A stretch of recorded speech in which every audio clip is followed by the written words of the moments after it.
Pinalitan ng sampal ang kanyang walang hanggang sakripisyo. Habang namimilipit sa sakit at nag-aagaw buhay ang kanyang unang anak, sa sahig ng isang malamig na banyo, malinaw na narinig ni Letty ang halinghing ng kanyang asawa at ng kabit nito sa labas. Pabigat lang ang babaeng yan, mariing sabi ni Marco. Ngunit sa pagkasira ng pinto, isang general ang dumating upang bawiin ang kanyang prinsesa. Sapat na ba ang pagkamuhi upang ibangon ang isang pusong naging abo? Pabigat lang ang babaeng yan. Kung tutuusin, para lang siyang isang walang kwentang katulong na walang ibang alam, kundi magluto, maglinis at magantay sa bahay.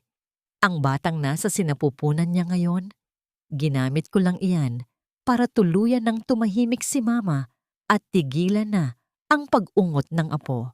Ikaw lang ang kailangan ko, Sam. Ikaw lang ang nakakaintindi sa mundo ko. You're so bad, babe. Paano kung marinig ka ng purita mong asawa? Baka atakihin yun sa puso sa sobrang pagkabigla. Ang mahinhing hagik-gik ng isang babae ay humalo sa malalim na tawa ng lalaki. Ang mga salitang yon ay tumagos sa manipis na awang ng pinto ng VIP room sa ospital. Sa labas ng pintong yon, nakatayo si Celeste o Letty kung tawagin ng kanyang asawa. Basang-basa ang kanyang buhok at damit mula sa malakas na ulan sa labas. Naglakad siya ng halos 2 kilometro dahil walang masakyang taxi, yakap-yakap ang isang lalagyan ng mainit na sabaw na naglalaman ng paboritong pagkain ni Marco. Pilit siyang nagmamadali dahil nabalitaan niyang naaksidente ng bahagya ang asawa. Ang kanyang dibdib ay halos sumabog kanina sa matinding pag-aalala. Ngunit ngayon, ang tibok ng kanyang puso ay tila huminto. Naging yelo ang kanyang buong katawan. Ang mainit na lalagyan ng sabaw na nakadikit sa kanyang dibdib ay tila napaso sa kanyang balat. Ngunit mas matindi ang nagliliyab na hapdi sa kanyang kaluluwa. 10 taon. 10 taon niyang itinalikod ang kanyang pangarap bilang isang pianista, pinabayaan ang sariling pamilya at ibinaba ang sariling dangal para maging perpektong asawa sa lalaking ngayon ay tinatawag siyang walang kwentang katulong. Ang kanyang lalamunan ay nanikip ng husto, tila may nakabara na pumipigil sa kanyang huminga.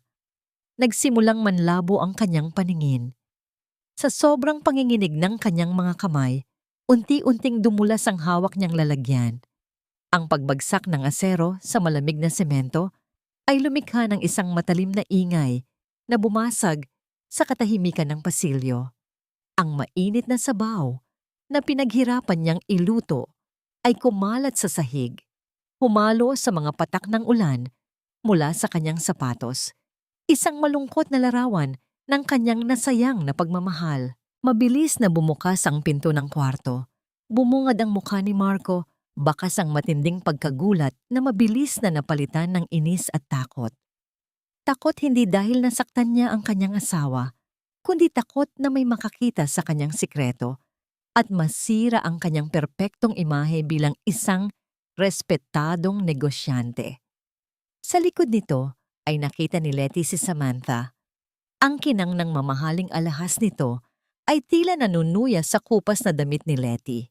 Anong ginagawa mo rito? Bakit ka sumusunod na parang aso? Mariin at pabulong na singhal ni Marco. Walang bakas ng pagsisisi sa kanyang mga mata. Hindi makapagsalita si Letty. Ang kanyang mga labi ay nanginginig, naghahanap ng paliwanag na alam niyang hindi darating. Bago pa man siya makabawi ng lakas, marahas na hinawakan ni Marco ang kanyang braso. Ang diin ng mga daliri nito ay bumaon sa kanyang balat, nag-iwan ng kirot na umabot hanggang buto. Kinaladkad siya ni Marco papasok sa kwarto. Pilit inilalayo sa paningin ng sino mang dadaan sa labas. Ang amoy ng matapang at matamis na pabango ni Samantha ay sumalpok sa ilong ni Letty. Nakakahilo at nakakasuka. Sa halip na humingi ng tawad, itinulak ni Marco si Letty papasok sa maliit at madilim na banyo ng VIP room. Ang paghampas ng likod ni Letty sa malamig na pader ay nagdulot ng panandaliang paghinto ng kanyang paghinga. Bago pa siya makatayo ng maayos, Narinig niya ang pagsara ng pinto at ang mabilis na pag-ikot ng seradura mula sa labas. Ikinulong siya ng sarili niyang asawa. "Diyan ka muna. Huwag kang gagawa ng eskandalo. Nakakahiya ka. Aayusin ko lang ang discharge papers ko." Sigaw ni Marco mula sa labas. Ang boses ay puno ng pandidiri. Napasandal si Letty sa malamig na tiles ng banyo. Ang dilim ay unti-unting lumamon sa kanya. Mula sa labas, narinig niya ang mapanuyang boses ni Samantha. "Babe, you're so harsh naman. Baka umiyak ng umiyak yan dyan. Ma-stress pa ang tagapagmana nyo. Hayaan mo na nga yan dyan. Let's just finish what we started. Wala namang pupuntahan yan eh. Saan ba siya pupulutin kung iiwan mo siya?" Ang tunog ng paghahalikan at ang mahinang halinghing ng dalawa ay tumagos sa kahoy na pinto.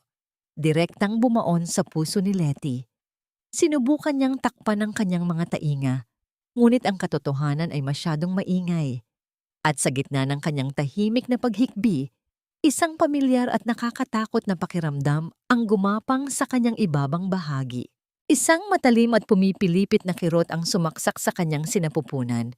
Napaiktad si Letty, ang kanyang mga kamay ay automatikong napahawak sa kanyang tiyan na may 6 na linggong sanggol. Ang kirot ay muling umatake. Mas matindi, mas malupit.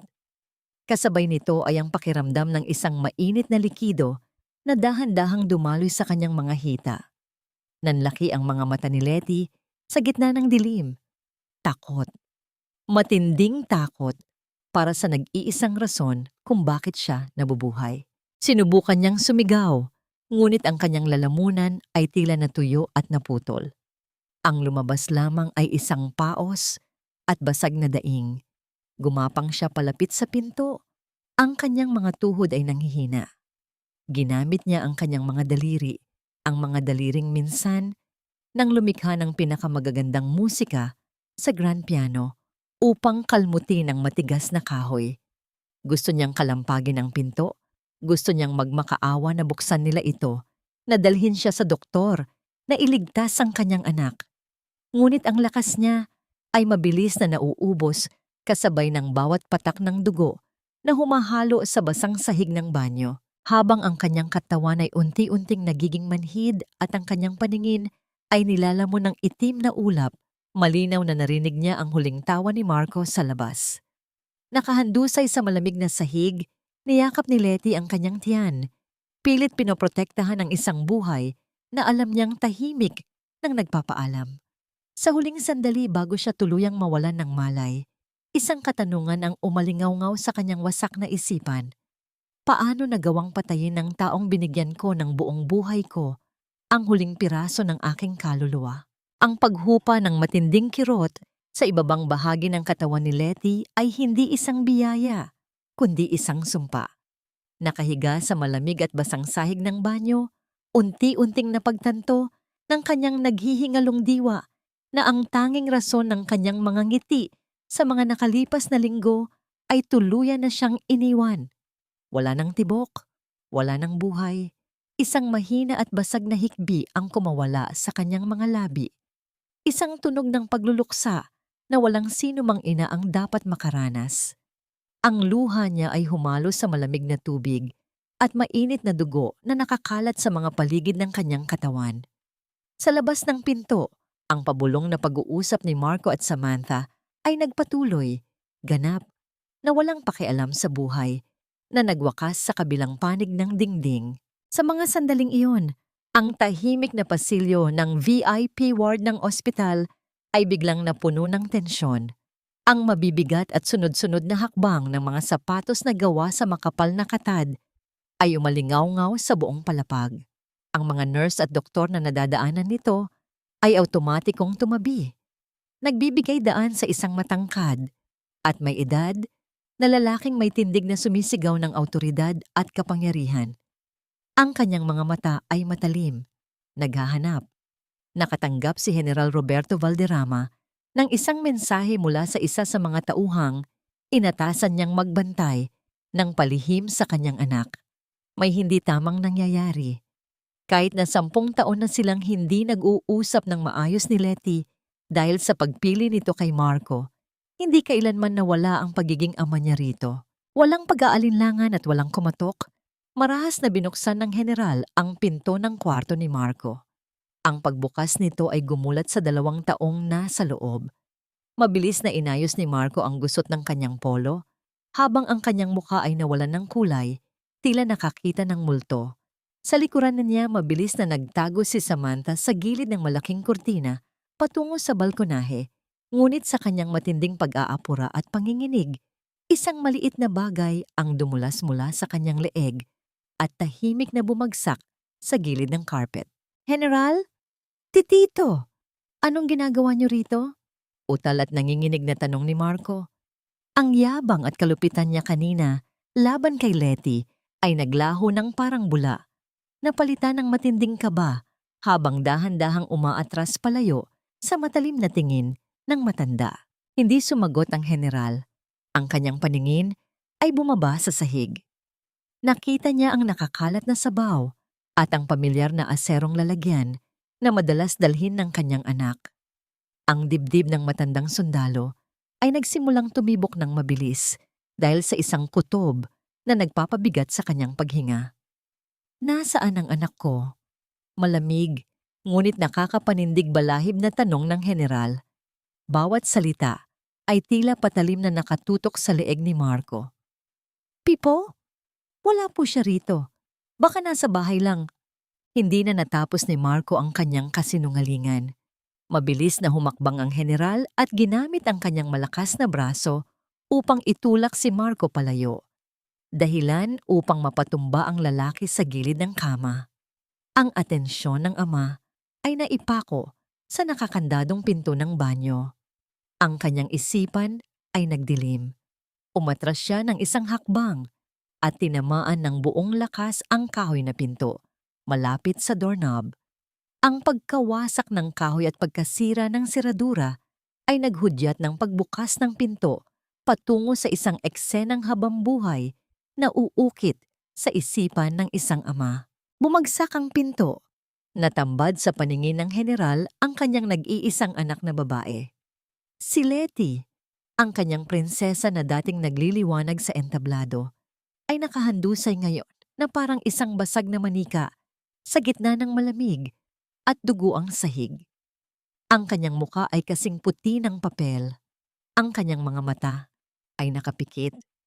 At ang kanyang mga daliri ay sugatan dahil sa pilit na pagkalmot sa kahoy. Isang ungol ng matinding sakit at galit ang kumawala sa dibdib ng general. Hindi niya inalintana ang dumi o dugo. Lumuhod siya at maingat na binuhat ang walang malay na katawan ni Letty. Ikinulong niya ito sa kanyang mga bisig. Pilit na ibinabalik ang init na ninakaw ng mga taong nanakit dito.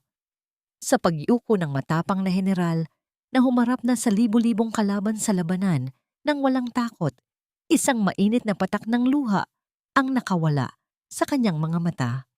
Tumama ang luha sa basang buhok ng kanyang anak. "Patawad, anak ko," bulong niya. Ang boses ay nanginginig sa pagsisisi. Patawad at nahuli si Papa. Sa pagtayo ng general, bitbit ang kanyang anak. Ang kanyang mga mata ay nag-aapoy ng balingan niya si Marco, na ngayon ay nakasubsob sa sahig at hindi makatingin ng diretso. Ang tingin ng general ay sapat na upang ipaalam sa lalaking yon na ang kanyang maliligayang araw ay tapos na.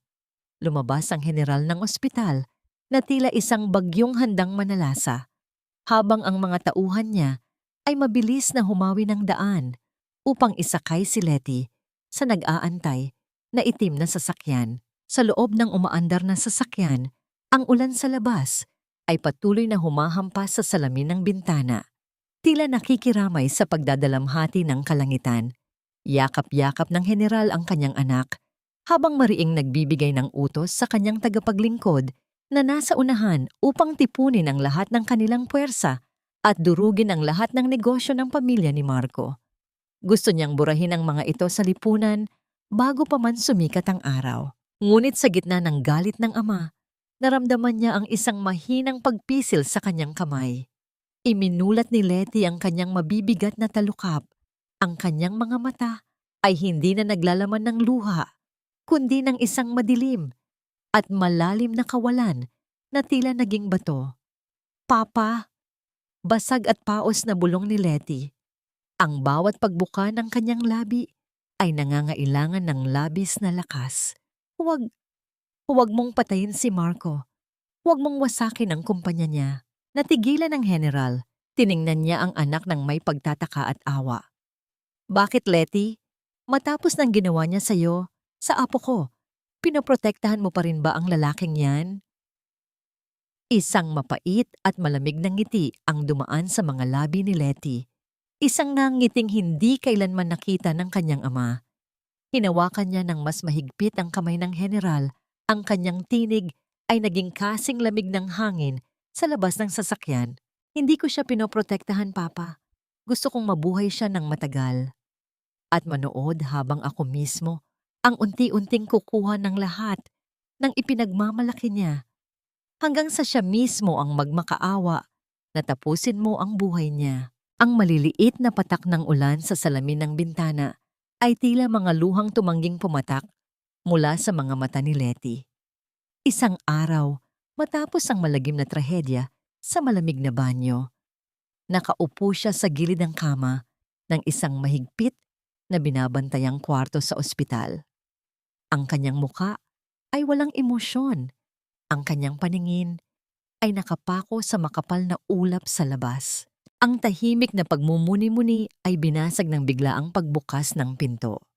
Pumasok si Marco. Kasunod ang ina nitong si Doña Carmen. Ginamit nila ang pagkakataong lumabas sandali ang general upang kausapin ang doktor para makalusot sa mga gwardya. Imbes na pag-aalala, matalim na paninisi ang nakaguhit sa mukha ng matandang babae. Ang kanyang mga alahas ay kumikinang sa ilalim ng ilaw. Tila pilit tinatakpan ang pagkabulok ng kanyang kaluluwa. Tingnan mo ang ginawa mo sa sarili mo, Letty. At sa apo ko, bungad ni Doña Carmen, ang boses ay puno ng pagkadisnadya. Tiningnan niya si Letty mula ulo hanggang paa na parang isang maruming basahan na nakakalat sa kanyang palasyo. Kung naging maingat ka lang sana, kung inalagaan mo ng tama ang sarili mo, imbes na maglakad sa ulan para lang maghatid ng sabaw na pwede namang ipagawa sa katulong, sana buhay pa ang tagapagmana ng mga Antonio. Pabaya ka. Maging ang kaisa-isang silbi mo sa pamilyang ito ay hindi mo pa nagawa ng tama. Hindi gumalaw si Letty. Wala siyang naging reaksyon, ngunit sa loob ng kanyang isipan, ang mga salita ng biyenan ay malinaw na umalingaw-ngaw. Ang huling hibla ng respeto na natitira sa kanyang puso para sa ginang ay tuluyan ng naputol. Lumapit si Marco. Nagpanggap na nag-aalala, ngunit ang kanyang mga mata ay nagtatago ng labis na inis. Sinubukan niyang hawakan ang kamay ni Letty, ngunit mabilis itong iniwas ng kanyang asawa. Huminga ng malalim si Marco at sinimulan ang lason ng kanyang panunumbat. Letty, let's be rational here. Ayoko ng iskandalo, lalo na't may mga parating akong investors. Alam kong nasasaktan ka, pero kailangan mong intindihin ang posisyon ko. Panimula ni Marco, ginagamit ang kanyang pinakamahinahon at manipulatibong tono. Kung tutuusin, hindi naman mangyayari ito kung hindi ka nagkulang bilang asawa.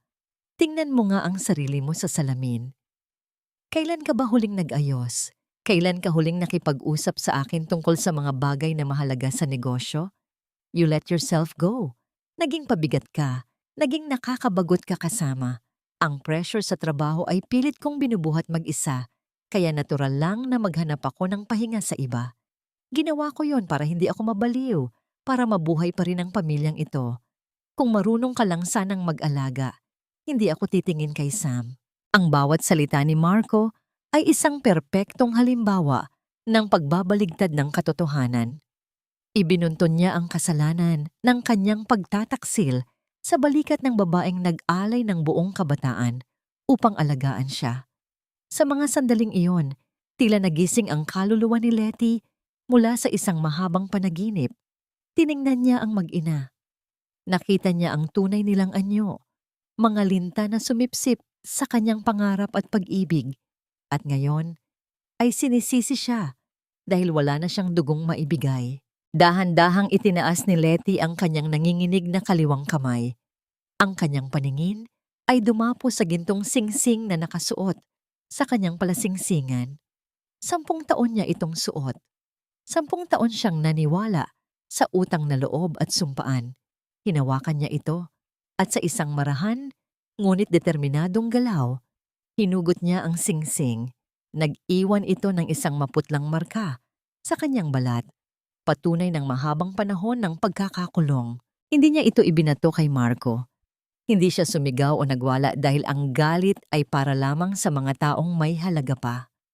Sa halip, inilapag niya ang singsing ng napakadiin at napakatahimik sa ibabaw ng basag na salamin ng bedside table. Ang tunog ng paglapat ng ginto sa salamin ay tila pagbagsak ng tulay sa pagitan ng kanilang mga mundo.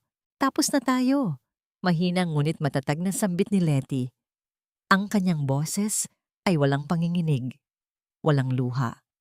Wala na akong utang sa'yo, Marco. Nabayaran ko na ang buhay na iniligtas mo noon, gamit ang buhay ng anak ko. Natigilan si Marco.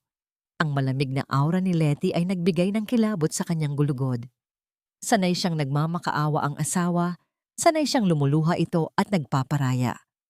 Ang bagong Letty sa kanyang harapan ay isang estranghero na hindi niya kayang basahin. Bago pa man makasagot si Marco, ang pag-ilaw at sunod-sunod na panginginig ng kanyang telepono sa loob ng kanyang bulsa ay bumasag sa tensyon.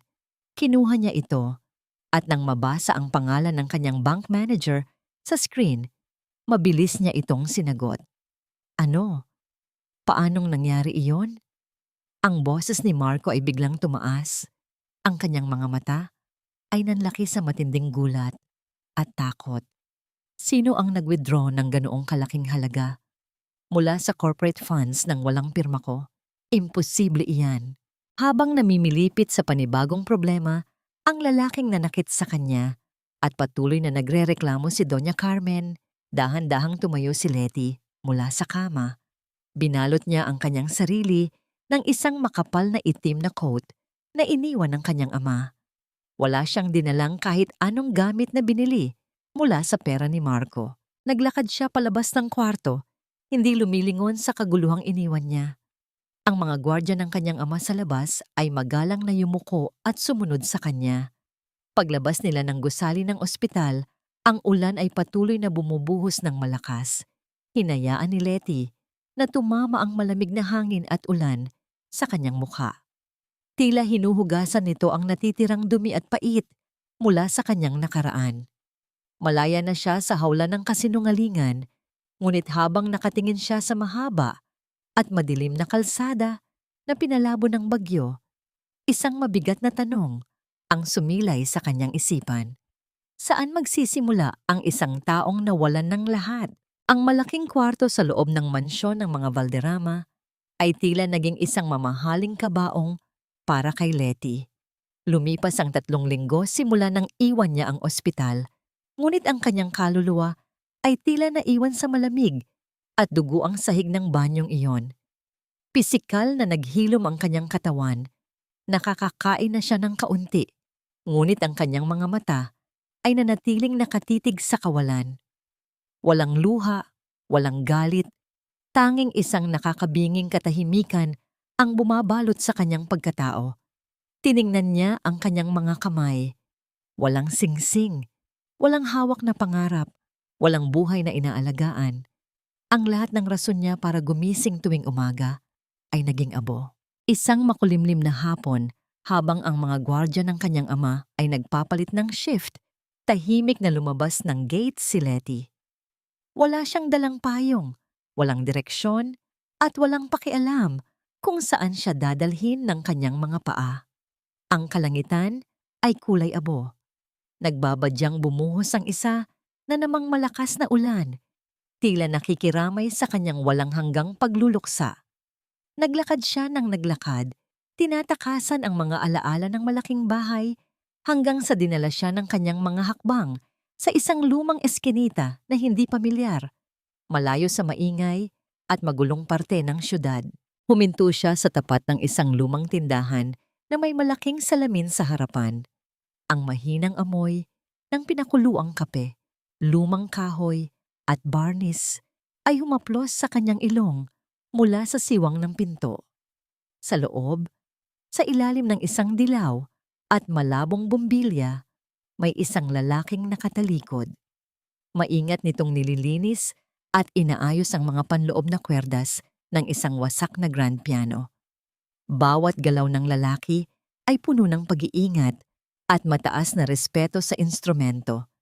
Isang senaryo na nagbigay ng kakaibang kurot sa puso ni Letty. Dahan-dahan niyang itinulak ang pinto. Ang pag-ikot ng lumang bisagra ay lumikha ng isang mahinang iyak ng bakal na umagaw sa atensyon ng lalaki.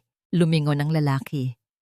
Ang kanyang mga mata ay kalmado, malalim, at walang kahit anong aninuno ng panghuhusga. May mga mantsa ng alikabok at langis sa kanyang apron na may nakaburdang pangalang Gabriel. Nang makita niya si Letty na nakatayo sa may pintuan, nanginginig ang mga balikat, maputla ang labi at basa ang laylayan ng damit dahil sa ambon. Hindi siya nagtanong kung sino ito, kung ano ang ginagawa nito rito, o kung bakit tila pinagtakloban ito ng langit at lupa. Marahan niyang inilapag ang kanyang mga kagamitan sa ibabaw ng malinis na tela. Pagkaraan ng ilang sandali, lumapit siya kay Letty at inabutan ito ng isang maliit na tasa ng maligamgam na chamomile tea. Hindi siya nagsalita, tanging isang tahimik na pagtanggap. Kinuha ito ni Letty gamit ang kanyang magkabilang kamay. Ang init na nagmumula sa tasa ay unti-unting gumapang sa kanyang manhid na mga daliri, nagbibigay ng panandaliang ginhawa sa kanyang giniginaw na kaluluwa. Ibinalik ni Gabriel ang kanyang atensyon sa sirang piano habang nakatayo lang si Letty sa isang tabi. Hinaplos ng lalaki ang isang basag na tekla na tila ba isa itong sugatang ibon. Huwag kang matakot sa mga bitak. Mahinang simula ni Gabriel. Ang kanyang boses ay tila isang banayad na simoy ng hangin sa gitna ng bagyo. Hindi siya nakatingin kay Letty, ngunit alam ng babaeng para sa kanya ang mga salitang iyon. Madalas, kapag nasisira ang isang bagay, iniisip ng marami na wala na itong halaga. Ibinabasura. Ngunit ang totoo, ang mga bagay na pinakawasak, kapag binigyan ng oras at maingat na nabuo muli, ay ang naglalabas ng pinakamagandang tinig.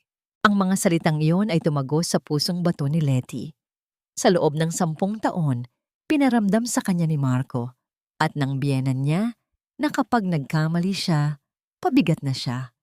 Ngunit sa maliit at maalikabok na silid na ito, isang estranghero ang nagsabi sa kanya na may ganda sa pagiging wasak. Habang iniinom ni Letty ang tsa, gumala ang kanyang paningin sa loob ng tindahan. Napansin niya ang isang lumang litrato na nakasabit sa isang madilim na sulok ng pader. Isang poster ng isang malaking Grand Symphony Concert sa Vienna. 10 taon na ang nakalilipas. Bahagyang nanlaki ang kanyang mga mata. Bakit narito ang litratong yon? Iyon ang mismong konsyerto kung saan siya sana ang pangunahing pianista kung hindi niya piniling tumakas kasama ni Marco ng gabing iyon. Sino ba talaga ang lalaking ito? Bago pa siya makapag-isip ng malalim, inialok ni Gabriel ang maliit na upuan sa harap ng sirang piano. Gusto mong subukan? Kahit isang nota lang, alok ng lalaki, naghihintay ng may buong pasensya. Dahan-dahang itinaas ni Letty ang kanyang kanang kamay. Ang kanyang paghinga ay naging mabigat. Tiningnan niya ang puting tekla. Ngunit nang malapit nang dumampi ang kanyang hintuturo sa malamig na ibabaw nito, isang nakakakilabot na alaala ang biglang sumabog sa kanyang isipan. Ang puting tekla ay naging anyo ng malamig at matigas na kahoy ng pinto sa banyo.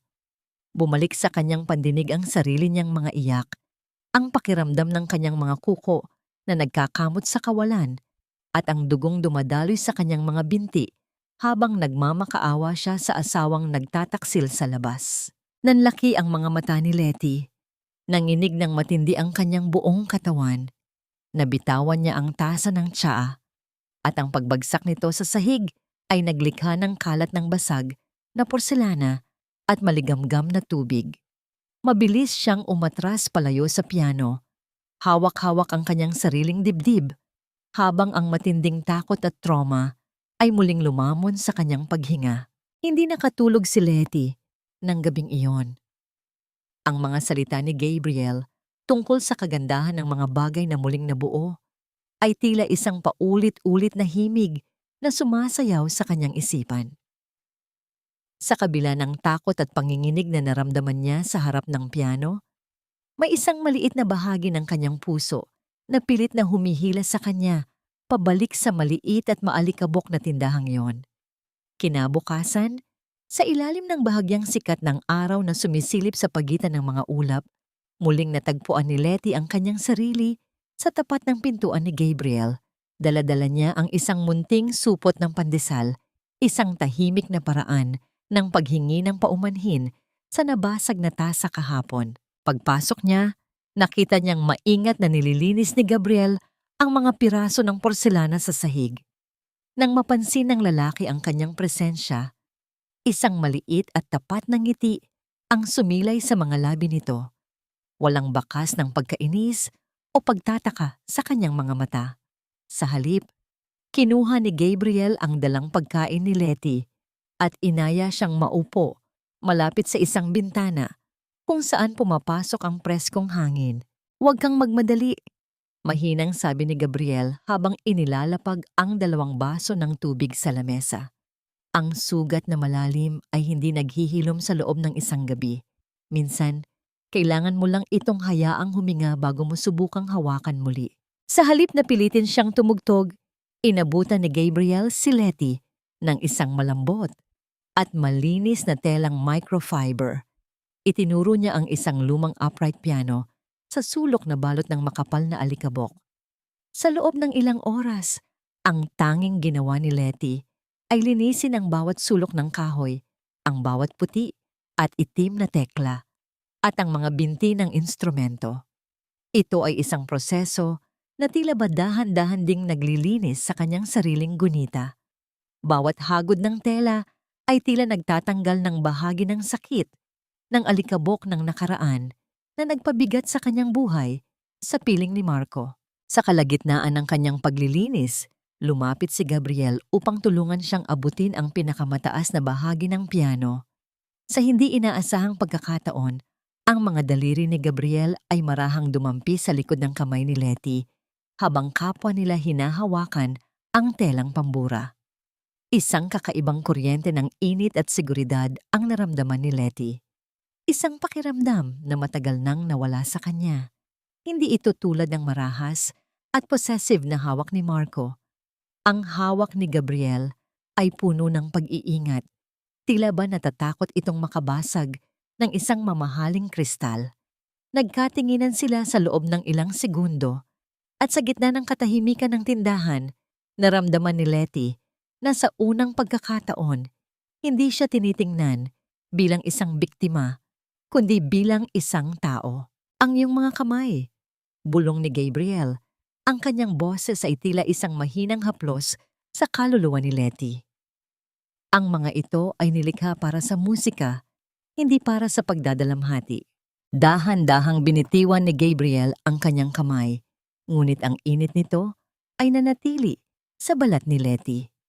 Sa udyok ng isang pakiramdam na hindi niya maipaliwanag, muling lumapit si Letty sa harap ng mga tekla.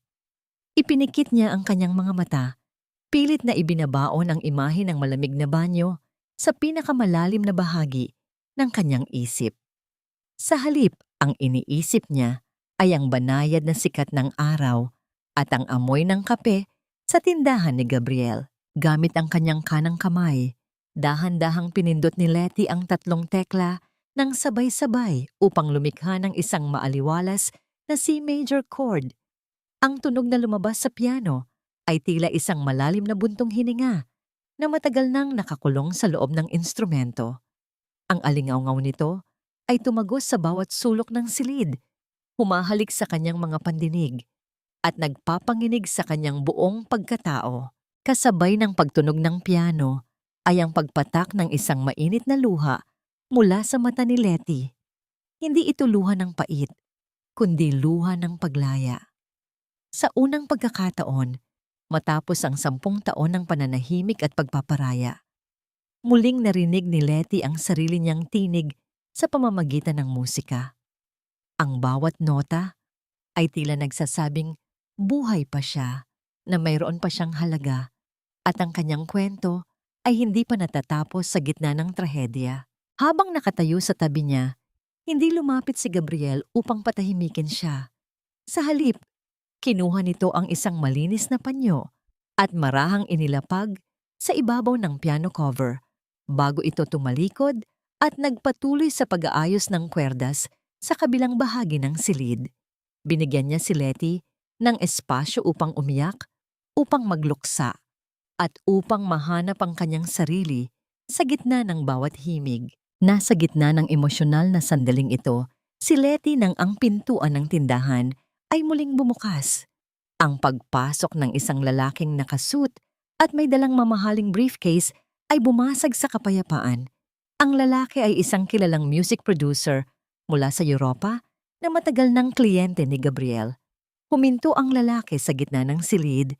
Ang kanyang mga mata ay nanlaki nang makita ang babaeng nakaupo sa harap ng piano. Hindi ako maaaring magkamali. Sambit ng producer sa wikang Ingles, ang kanyang tinig ay puno ng pagkamangha. Ang himig na yon, ang paraan ng paghawak sa chord na yon, isang tao lang sa mundo ang tumutugtog ng ganyan. Celeste Valderrama, ikaw ba talaga yan?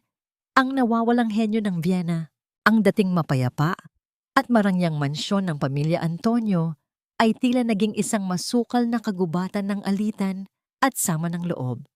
Wala na ang amoy ng masarap na niluluto ni Letty na sumasalubong kay Marco pag-uwi niya mula sa trabaho. Wala na ang maayos na pagkakalinya ng kanyang mga sapatos at ang preskong bango ng mga kurtina.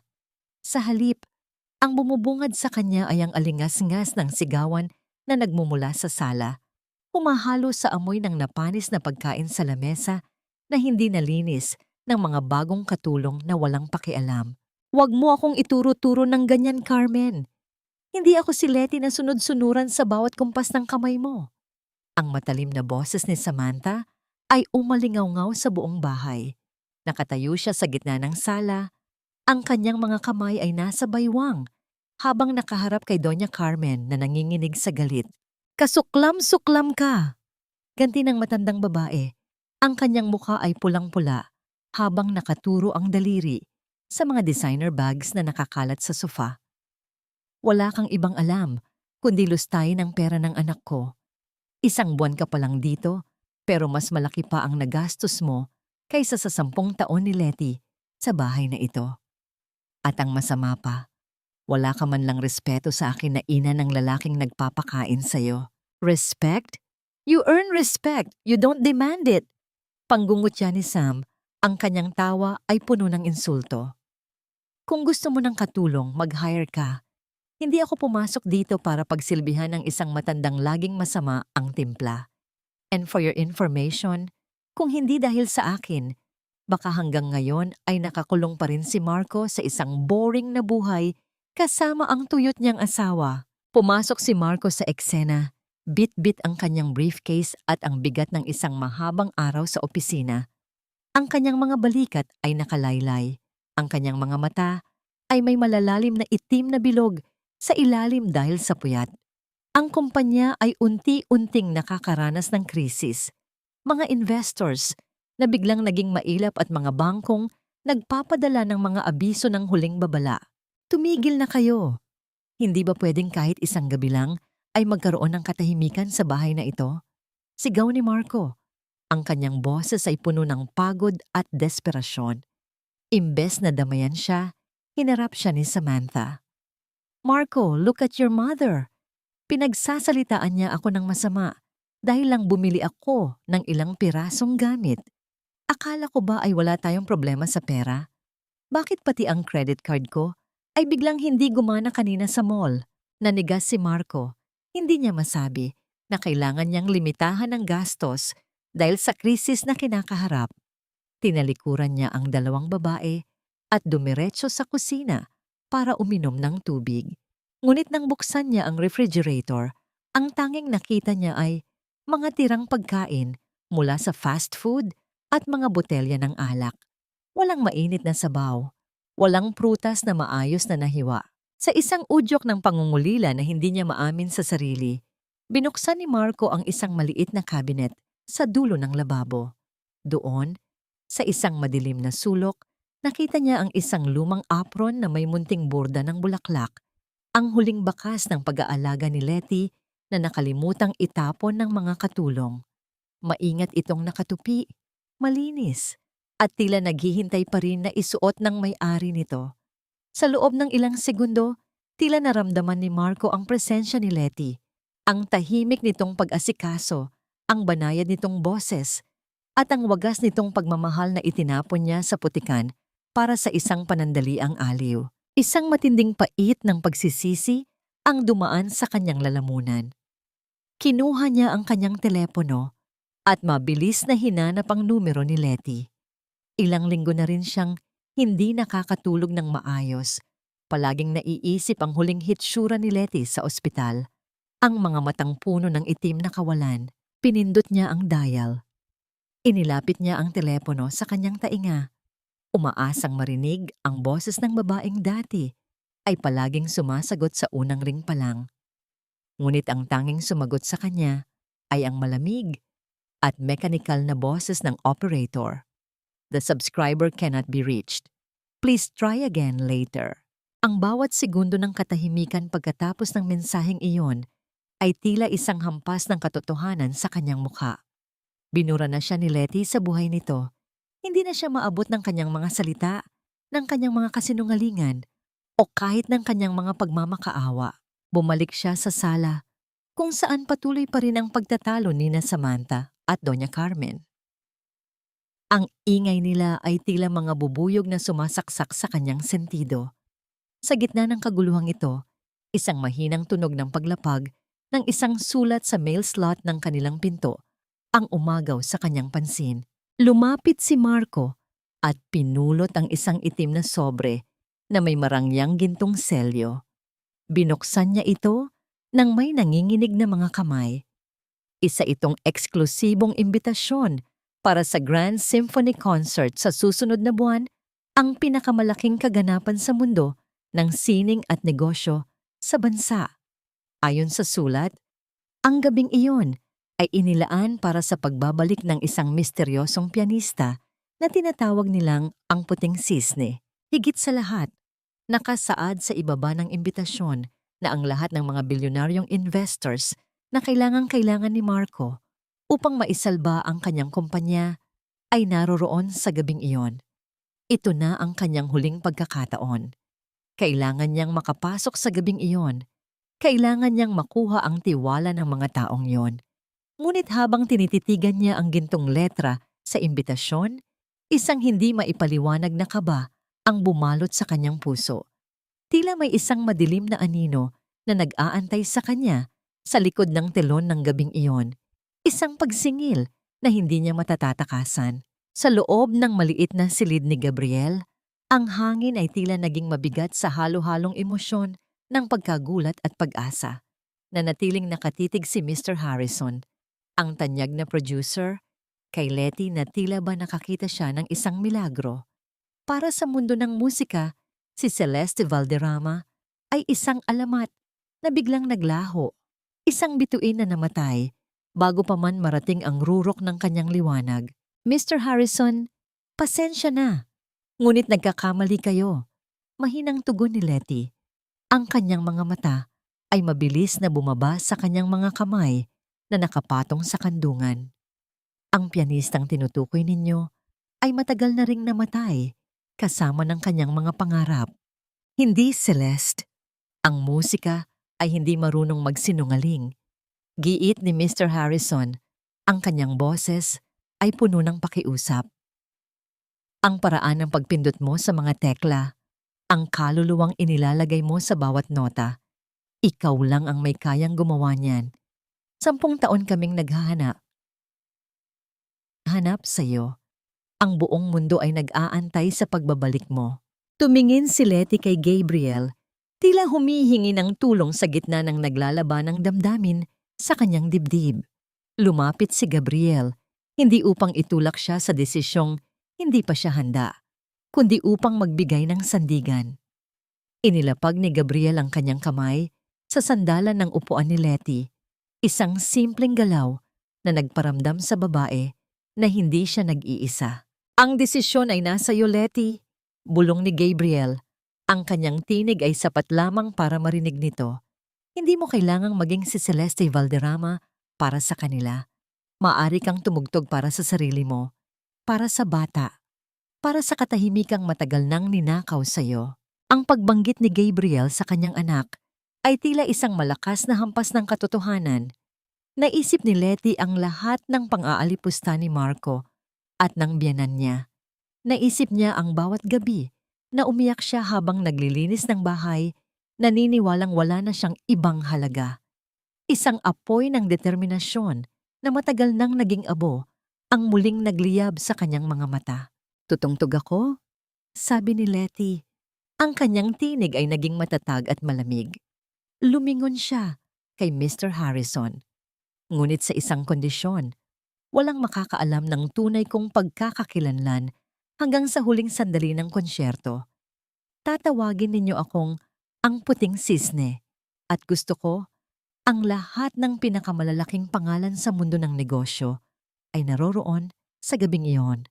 Sa mga sumunod na araw, ang tindahan ni Gabriel ay naging isang lihim na santuwaryo ng pagsasanay.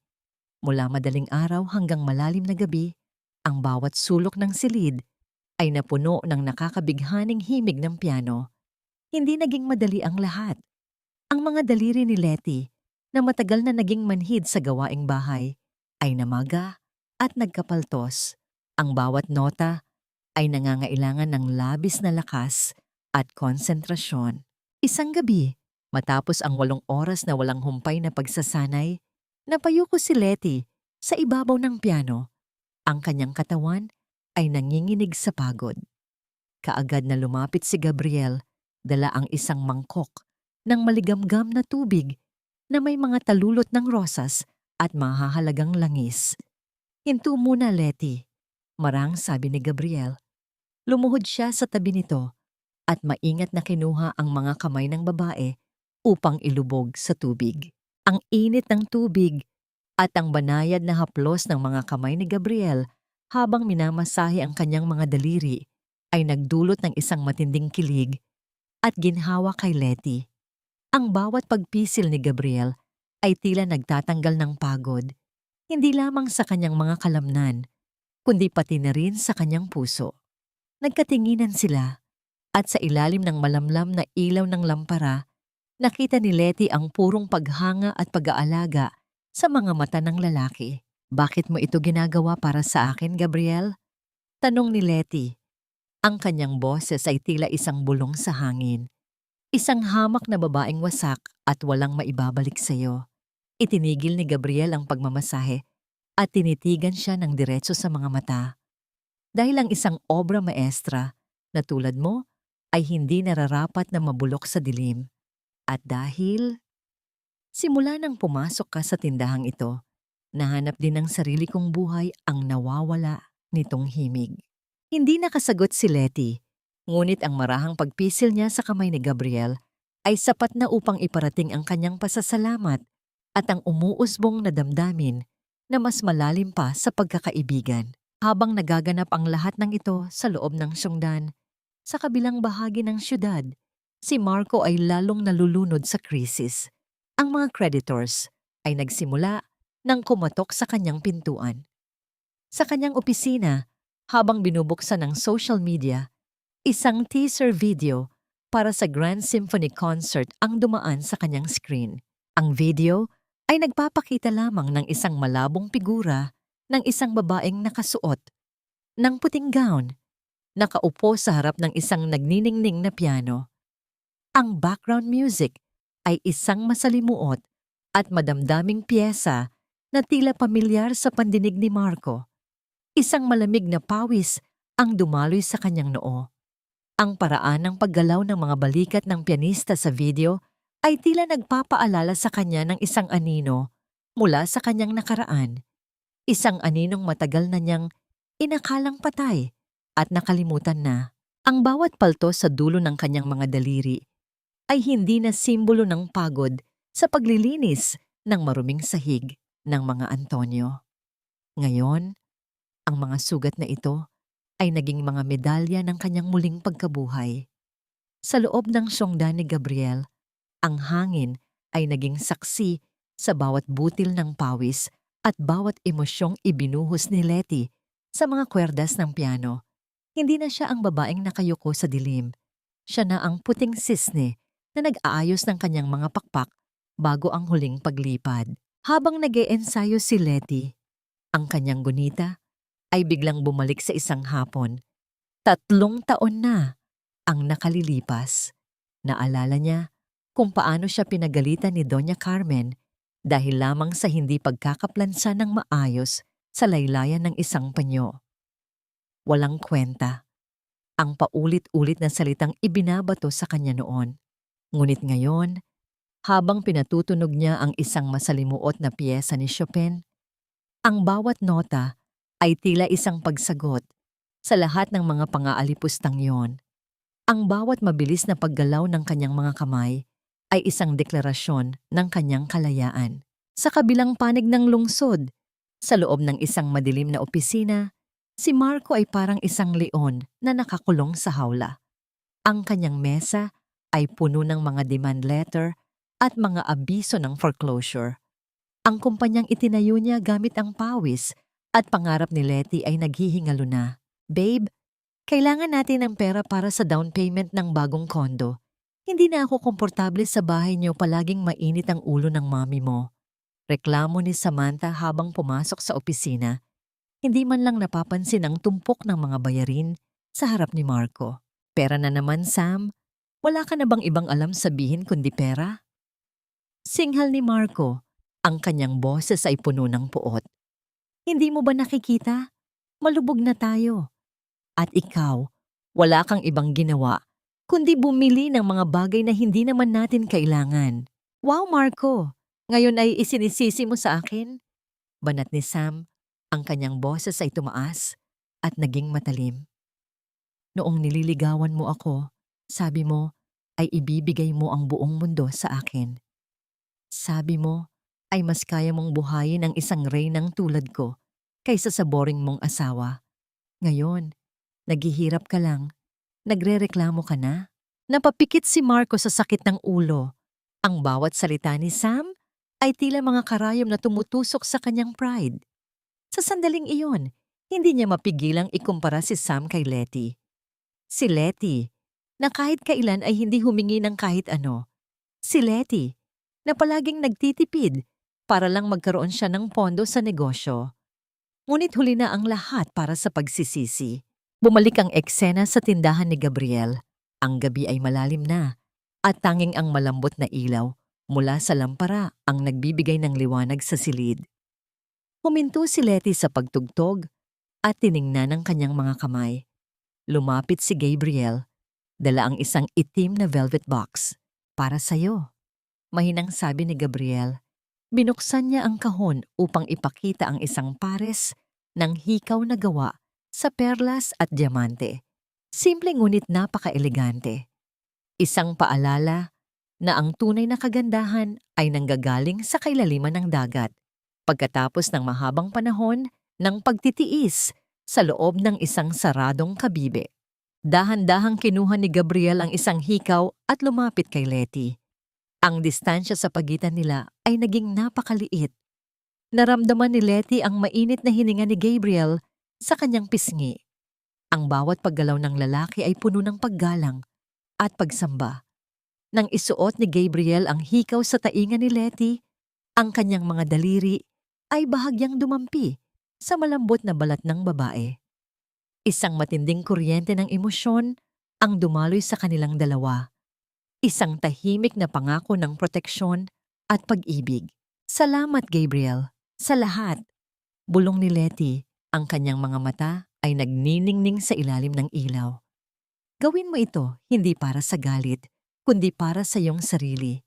Sagot ni Gabriel, ang kanyang hinlalaki ay marahang humaplos sa ibabang bahagi ng labi ni Letty. Ipakita mo sa kanila ang sining na sinubukan nilang patayin. Kinabukasan, isang balita ang yumanig sa mundo ng negosyo. Ang pangunahing sponsor ng Grand Symphony Concert ay naglabas ng opisyal na listahan ng mga panauhin. Sa dulo ng listahan, nakalagay ang pangalan ni Marco Antonio at Samantha Perez. Ngunit hindi sila inimbitahan bilang mga VIP donor.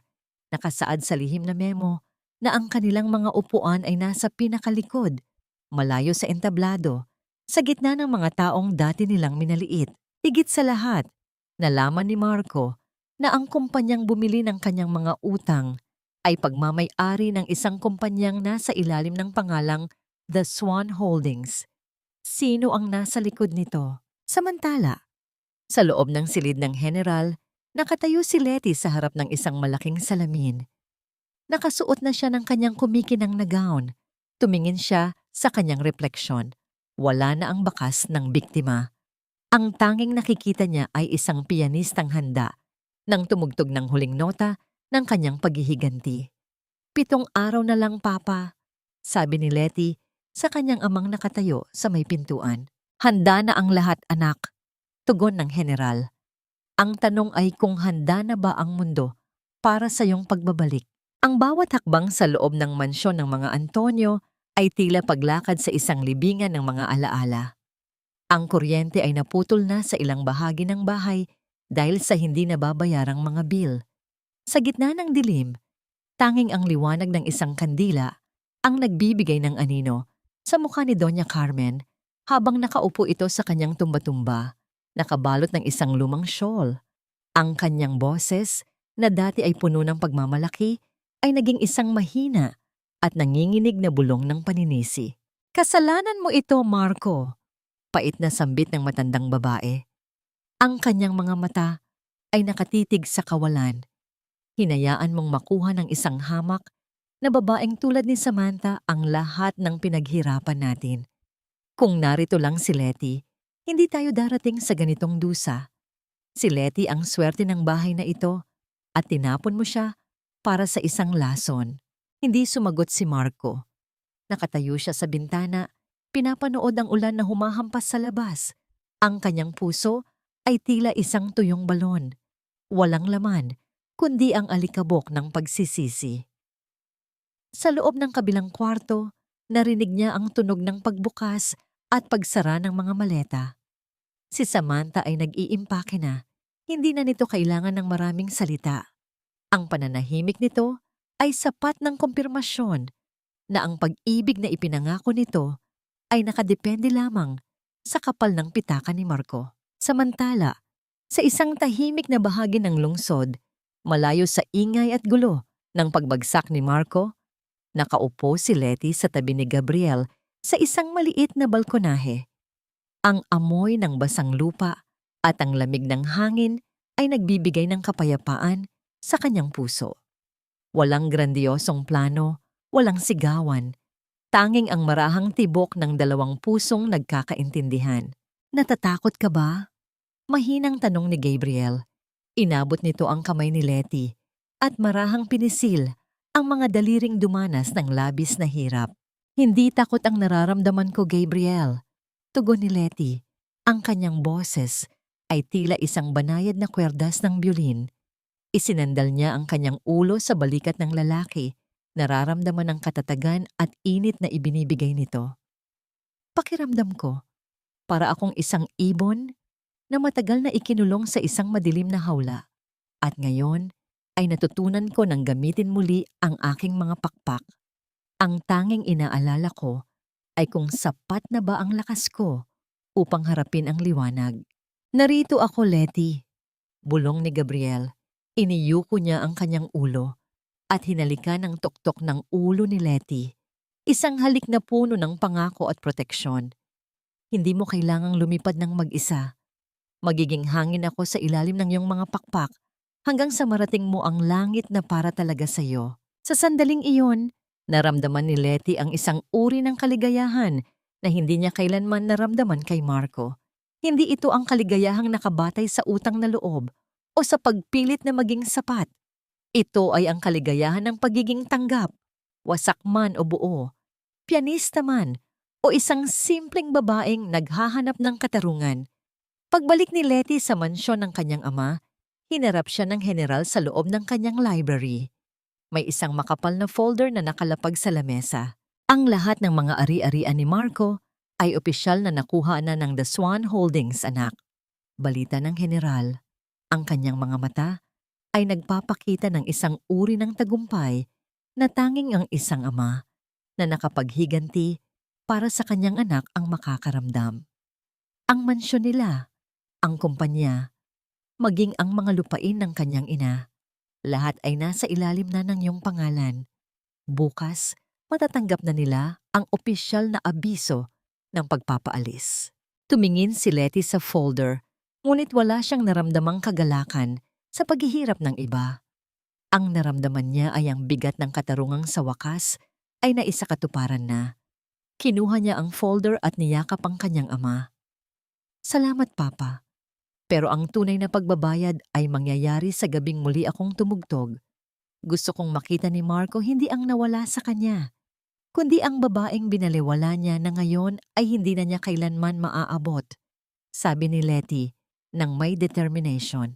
Sa kabilang dako, habang ang gabi ay lalong lumalalim, pilit na binubuksan ni Marco ang isang nakakandadong baul sa atik ng kanilang bahay. Gamit ang isang martilyo, sinira niya ang kandado at bumungad sa kanya ang mga lumang gamit ni Letty na hindi pa naitatapon. Sa ilalim ng mga lumang damit, nakita niya ang isang maliit na sapatos ng sanggol. Isang puting sapatos na gawa sa lana na lihim na niniting ni Letty noong mga unang linggo ng kanyang pagbubuntis. Nang hawakan ni Marco ang maliit na sapatos, tila may isang matalim na kutsilyong sumaksak sa kanyang puso. Ang amoy ng sabon na ginagamit ni Letty ay naroon pa rin, nanunuot sa kanyang sistema. Doon, sa gitna ng kadiliman at alikabok ng atik, ang matigas na puso ng lalaki ay tuluyang bumigay. Napaupo si Marco sa sahig, yakap ang maliit na sapatos ng anak na hindi niya nasilayan, at sa unang pagkakataon, ang kanyang mga hikbi ay bumasag sa katahimikan ng gabi. Ngunit ang kanyang mga luha ay huli na. Ang dagat ng pagsisisi ay hindi kailanman makakabuhay sa mga pangarap na siya mismo ang pumatay. Ang puting sobre na nakalapag sa ibabaw ng maruming lamesa ay tila isang matalim na hatol ng kamatayan para kay Marco. Sa loob ng sobreng iyon, ang opisyal na abiso ng pagpapaalis at ang kabuuang bilang ng kanyang mga utang ay nakasulat sa itim at malalaking titik. Ang kumpanyang itinayo niya sa loob ng isang dekada ay wala na sa kanya. Ang lahat ng kanyang ari-arian, maging ang huling sentimo sa kanyang bangko, ay kinuha na ng misteryosong The Swan Holdings. I can't believe this, Marco. You're really broke? As in, wala na tayong matitirhan bukas?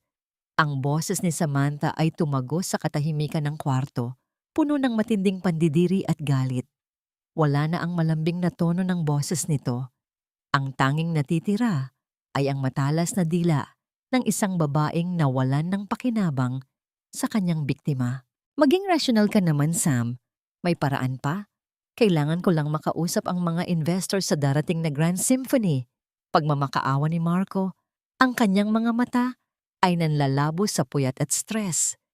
Lumapit siya upang hawakan ang kamay ni Sam, ngunit marahas siyang itinulak ng babae. Investors? Are you kidding me? Nakita mo ba ang mga balita? Iniiwasan ka na ng lahat. And I am not going to stay in a cheap motel or wait for you to get your act together. Hindi ako pinalaki para maghirap, Marco. I don't do poor, matigas na sabi ni Sam, habang mabilis na isinasara ang kanyang mga maleta. Iiwan mo ako? Matapos ang lahat ng ibinigay ko sa'yo? Matapos kong sirain ang pamilya ko para sa'yo? Sigaw ni Marco. Ang kanyang boses ay basag sa gitna ng desperasyon at galit. Isang mapait at nakakaunig na tawa ang naging sagot ni Sam. Ibinigay mo ang lahat dahil gusto mo, hindi dahil hiningi ko. You wanted the trophy, and I was the best one. Pero ngayong wala ka ng pambayad sa maintenance ng trophy mo, I'm out. Huwag mo na akong hahanapin. Ang tunog ng paghila ni Samantha sa kanyang mga maleta, palabas ng pintuan, ay tila huling pako sa kabaong ng buhay ni Marco. Sa sala, narinig niya ang hysterikal na iyak ni Doña Carmen nang makitang inilalabas na ng mga tauhan ng bangko ang mga paborito nitong antike na muebles. Ang palasyong binuo nila sa ibabaw ng kasinungalingan ay tuluyan ng gumuho. Samantala, malayo sa kaguluhang yon, nakaupo si Letty sa tabi ni Gabriel sa isang tahimik na tabing dagat.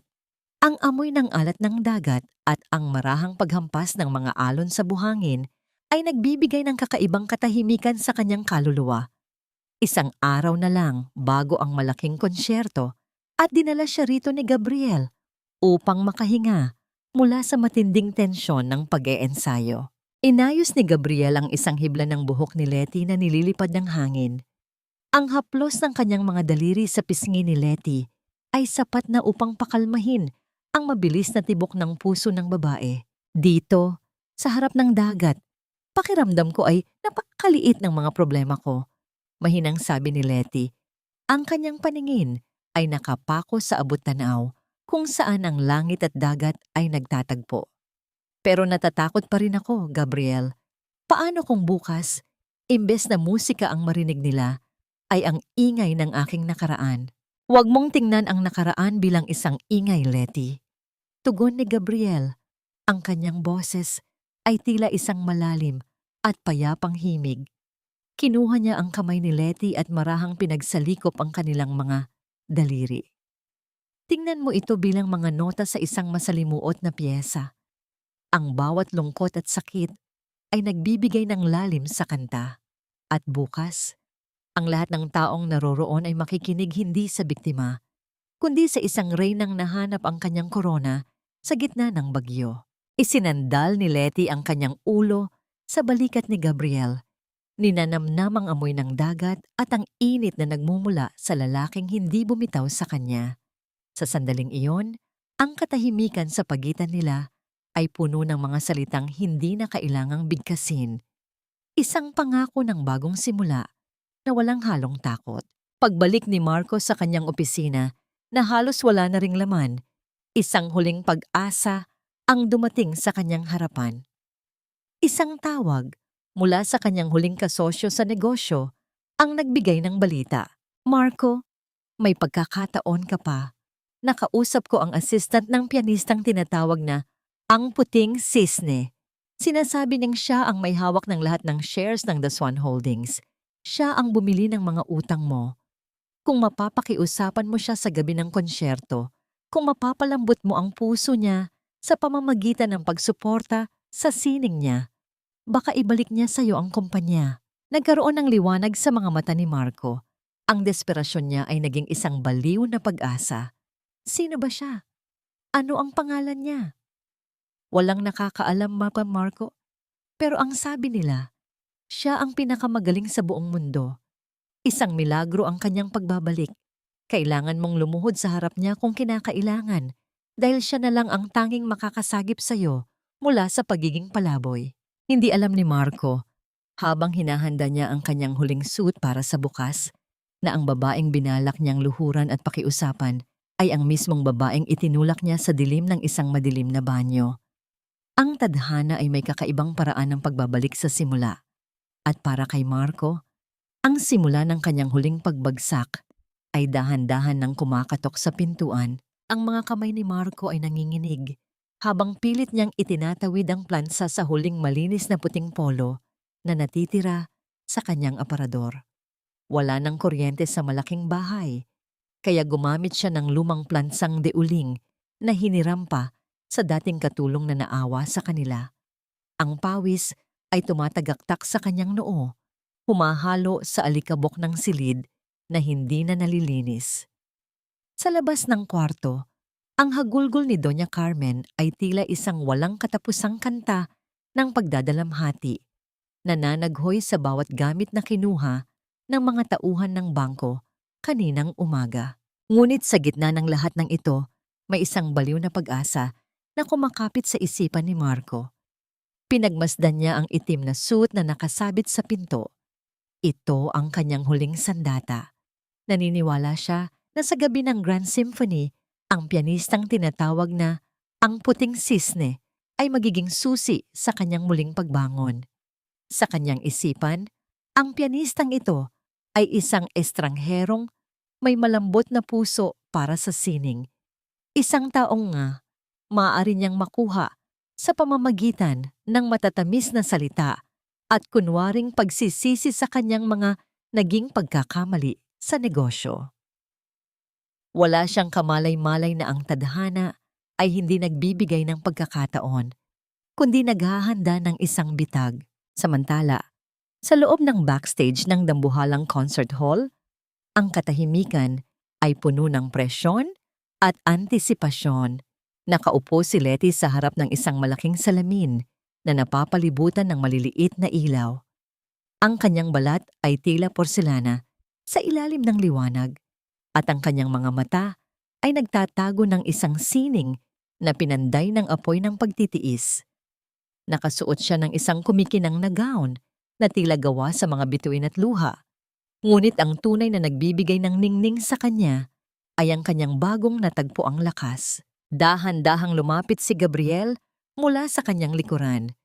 Sa refleksyon ng salamin, nagtagpo ang kanilang mga mata. Walang kaba sa mga mata ni Gabriel, tanging purong pag-asa at pagmamalaki. Inilapag ni Gabriel ang kanyang mga kamay sa mga balikat ni Letty. Ang bigat at init ng mga kamay nito ay tila isang baluti na pumoprotekta kay Letty mula sa anumang takot. Ilang minuto na lang, Letty, mahinang sabi ni Gabriel.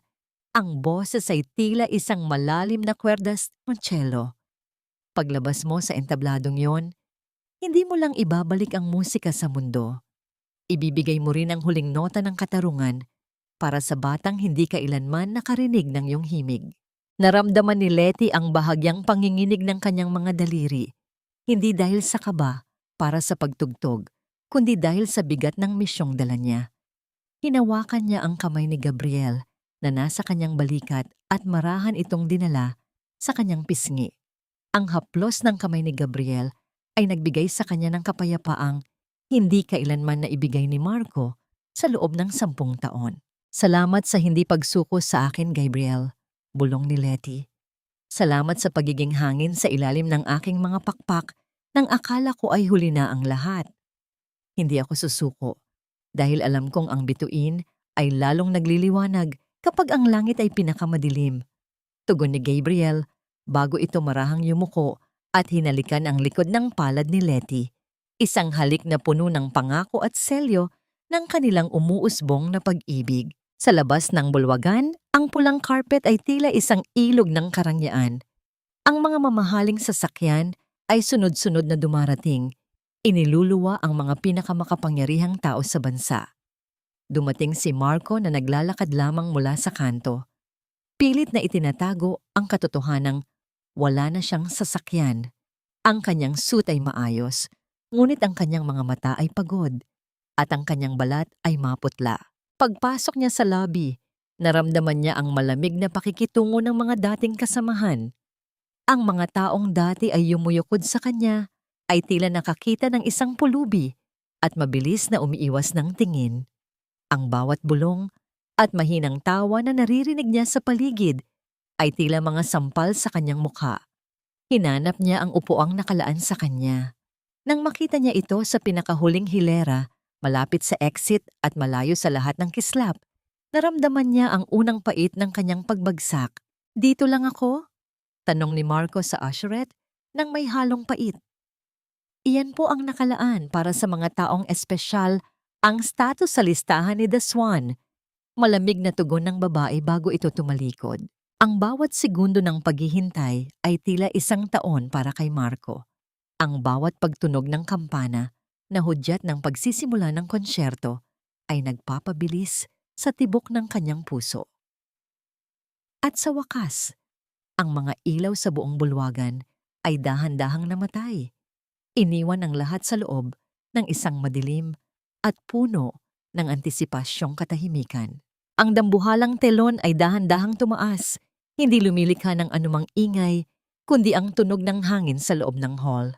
Isang solong spotlight ang bumaba mula sa itaas, tumama sa gitna ng entablado kung saan nakalagay ang isang nagniningning na itim na grand piano. Sa harap nito, nakaupo ang isang pianista na nakatalikod. Ang kanyang gown ay kumikinang na parang mga diamante sa ilalim ng liwanag. Nagsimulang tumugtog ang pianista. Ang unang nota ay isang malalim, malungkot, at napakalinaw na tunog na tila bumasag sa bawat puso ng nakikinig. Ito ay isang piyesang puno ng sakit, pagkawala, at pagsisisi. Sa huling hilera, napatayo si Marco, ang himig na yon. Ang paraan ng paggalaw ng mga balikat ng babae, ang bawat diin ng mga daliri sa tekla. Isang matinding kilabot ang gumapang sa buong katawan ni Marco. Ang kanyang mga labi ay nanginginig at ang kanyang mga mata ay nanlaki sa matinding takot. Hindi maaari. Hindi ito maaari. Bulong niya sa sarili habang ang kanyang puso ay tila sasabog na sa dibdib.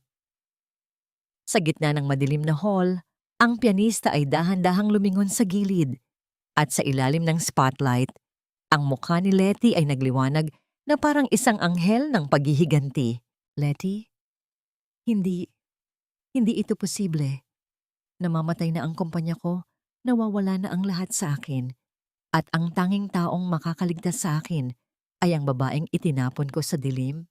Ang bulong ni Marco ay nilamon ng dambuhalang katahimikan sa loob ng concert hall. Ang kanyang mga binti ay nanginginig, tila nawalan ng lakas na suportahan ang kanyang bigat. Napakapit siya sa sandalan ng silya sa huling hilera. Ang kanyang mga kuko ay bumaon sa tela habang pinapanood ang babaeng nasa ilalim ng spotlight. Sa entablado, si Letty ay hindi na ang asawang nakayuko sa kusina. Ang kanyang bawat galaw ay puno ng isang uri ng dignidad na tila isang pader na hindi na kailanman matitibag ni Marco. Nagsimula siyang tumugtog ng isang masalimuot na piyesa, isang kanta ng pag-ibig na unti-unting naging isang kanta ng digmaan at paglaya. Ang bawat nota na lumalabas sa grand piano ay tila mga buhay na alaala na humahagupit sa bawat sulok ng silid. Narinig ng mga manonood ang hikbi ng isang ina, ang sakit ng pagtataksil, at ang dahan-dahang pagbangon ng isang kaluluwang naging abo. Ang bawat pagpindot ni Letty sa mga tekla ay tila isang pagsingil sa bawat 10 taon ng kanyang pananahimik. Ang musika ay naging kasing talim ng isang kutsilyo. Hinihiwa ang lahat ng kasinungalingang binuo ni Marco. Sa gitna ng madilim na hall, ang mga mata ni Letty ay nanatiling nakapikit. Dinarama ang bawat himig. Hindi niya kailangang tingnan ng audience para malaman kung nasaan si Marco. Ramdam niya ang takot at desperasyon na nagmumula sa huling hilera. Ngunit sa pagkakataong ito, hindi na ito nakakaapekto sa kanya. Mula sa gilid ng entablado, nakatayo si Gabriel. Ang kanyang mga mata ay hindi umaalis kay Letty. Ang kanyang puso ay umaapaw sa pagmamalaki at isang uri ng pag-ibig na handang maghintay habang buhay. Alam niya na ang gabing ito ay hindi lamang para sa musika. Ito ay para sa pagsasara ng isang madilim na kabanata sa buhay ng babaeng mahal niya. Nang mapansin ni Gabriel ang tangka ni Marco na tumayo at lumapit sa entablado, isang mabilis na senyas ang ibinigay niya sa mga security. Sinubukan ni Marco na humakbang palabas ng kanyang hilera.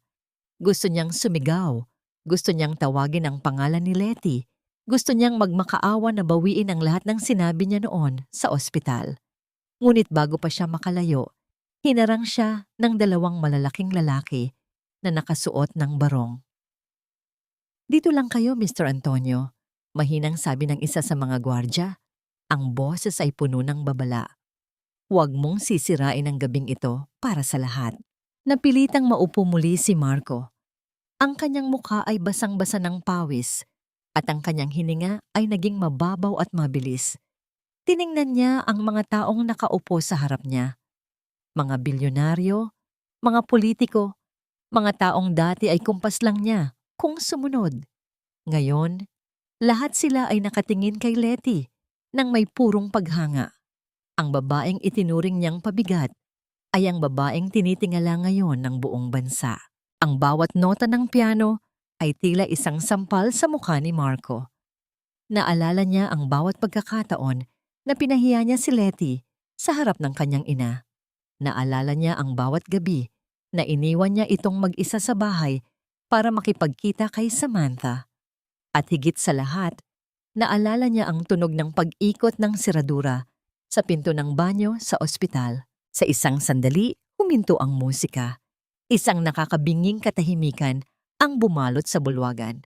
Dahan-dahang iminulat ni Letty ang kanyang mga mata at tumingin ng diretso sa direksyon ni Marco. Ang spotlight ay tila naging mas maliwanag at sa loob ng ilang segundo, nagtagpo ang kanilang mga paningin sa kabila ng dambuhalang distansya. Walang galit sa mga mata ni Letty, wala ring pait. Ang tanging nakita ni Marco ay ang isang malalim na kawalan, isang pagkalimot na mas masakit pa kaysa sa anumang galit. Para kay Letty, si Marco ay hindi na ang lalaking minahal niya.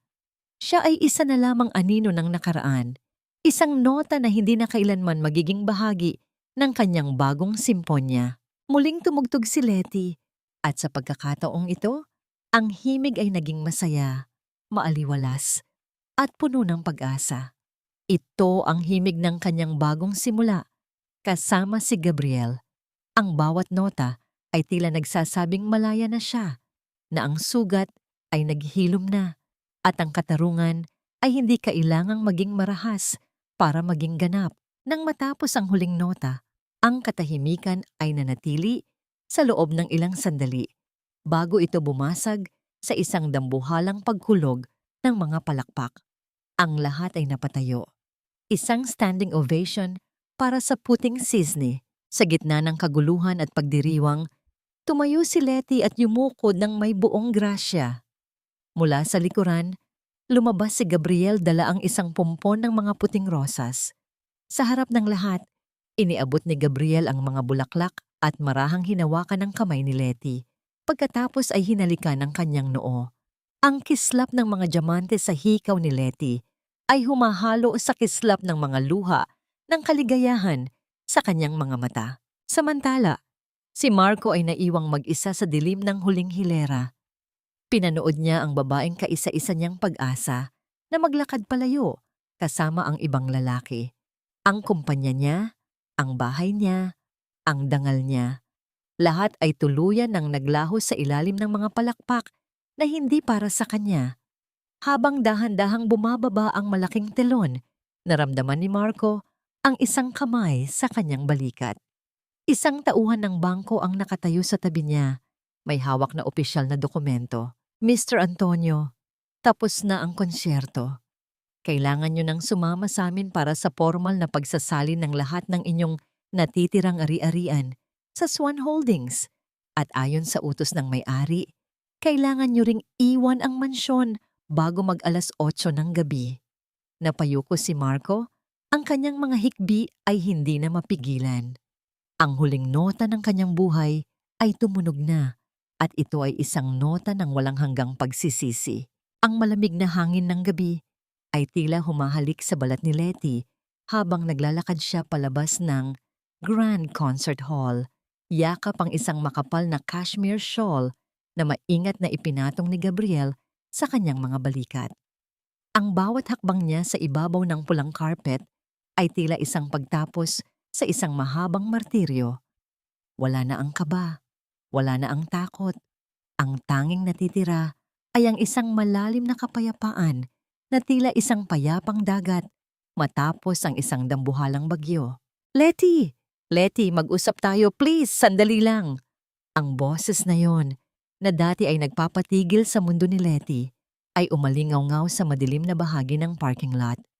Huminto si Letty, Ngunit hindi siya lumingon. Nararamdaman niya ang presensya ni Gabriel sa kanyang tabi. Ang kamay nito ay marahang nakahawak sa kanyang siko, handang humarang sa anumang panganib. Mabilis na tumakbo si Marco palapit, ngunit hinarang siya ng 2 tauhan ng general. Ang kanyang suit ay gusot-gusot na, ang kanyang buhok ay magulo, at ang kanyang mga mata ay namumula sa pag-iyak at puyat. Mukha siyang isang taong nawala sa gitna ng sarili niyang kaguluhan. Letty, parang awa mo na. Hindi ko alam na ikaw ang nasa likod ng Swan Holdings. Pagmamakaawa ni Marco, ang kanyang boses ay nanginginig at basag. Patawarin mo ako sa lahat ng sinabi ko sa ospital. Nabigla lang ako, Letty. Stress lang ako sa kumpanya noon, kaya hindi ko alam ang nagagawa ko. Alam kong mahal mo pa rin ako. 'Di ba? 10 taon tayo, Letty. Hindi mo pwedeng itapon ang lahat ng yon nang dahil lang sa isang pagkakamali. Dahan-dahang humarap si Letty kay Marco.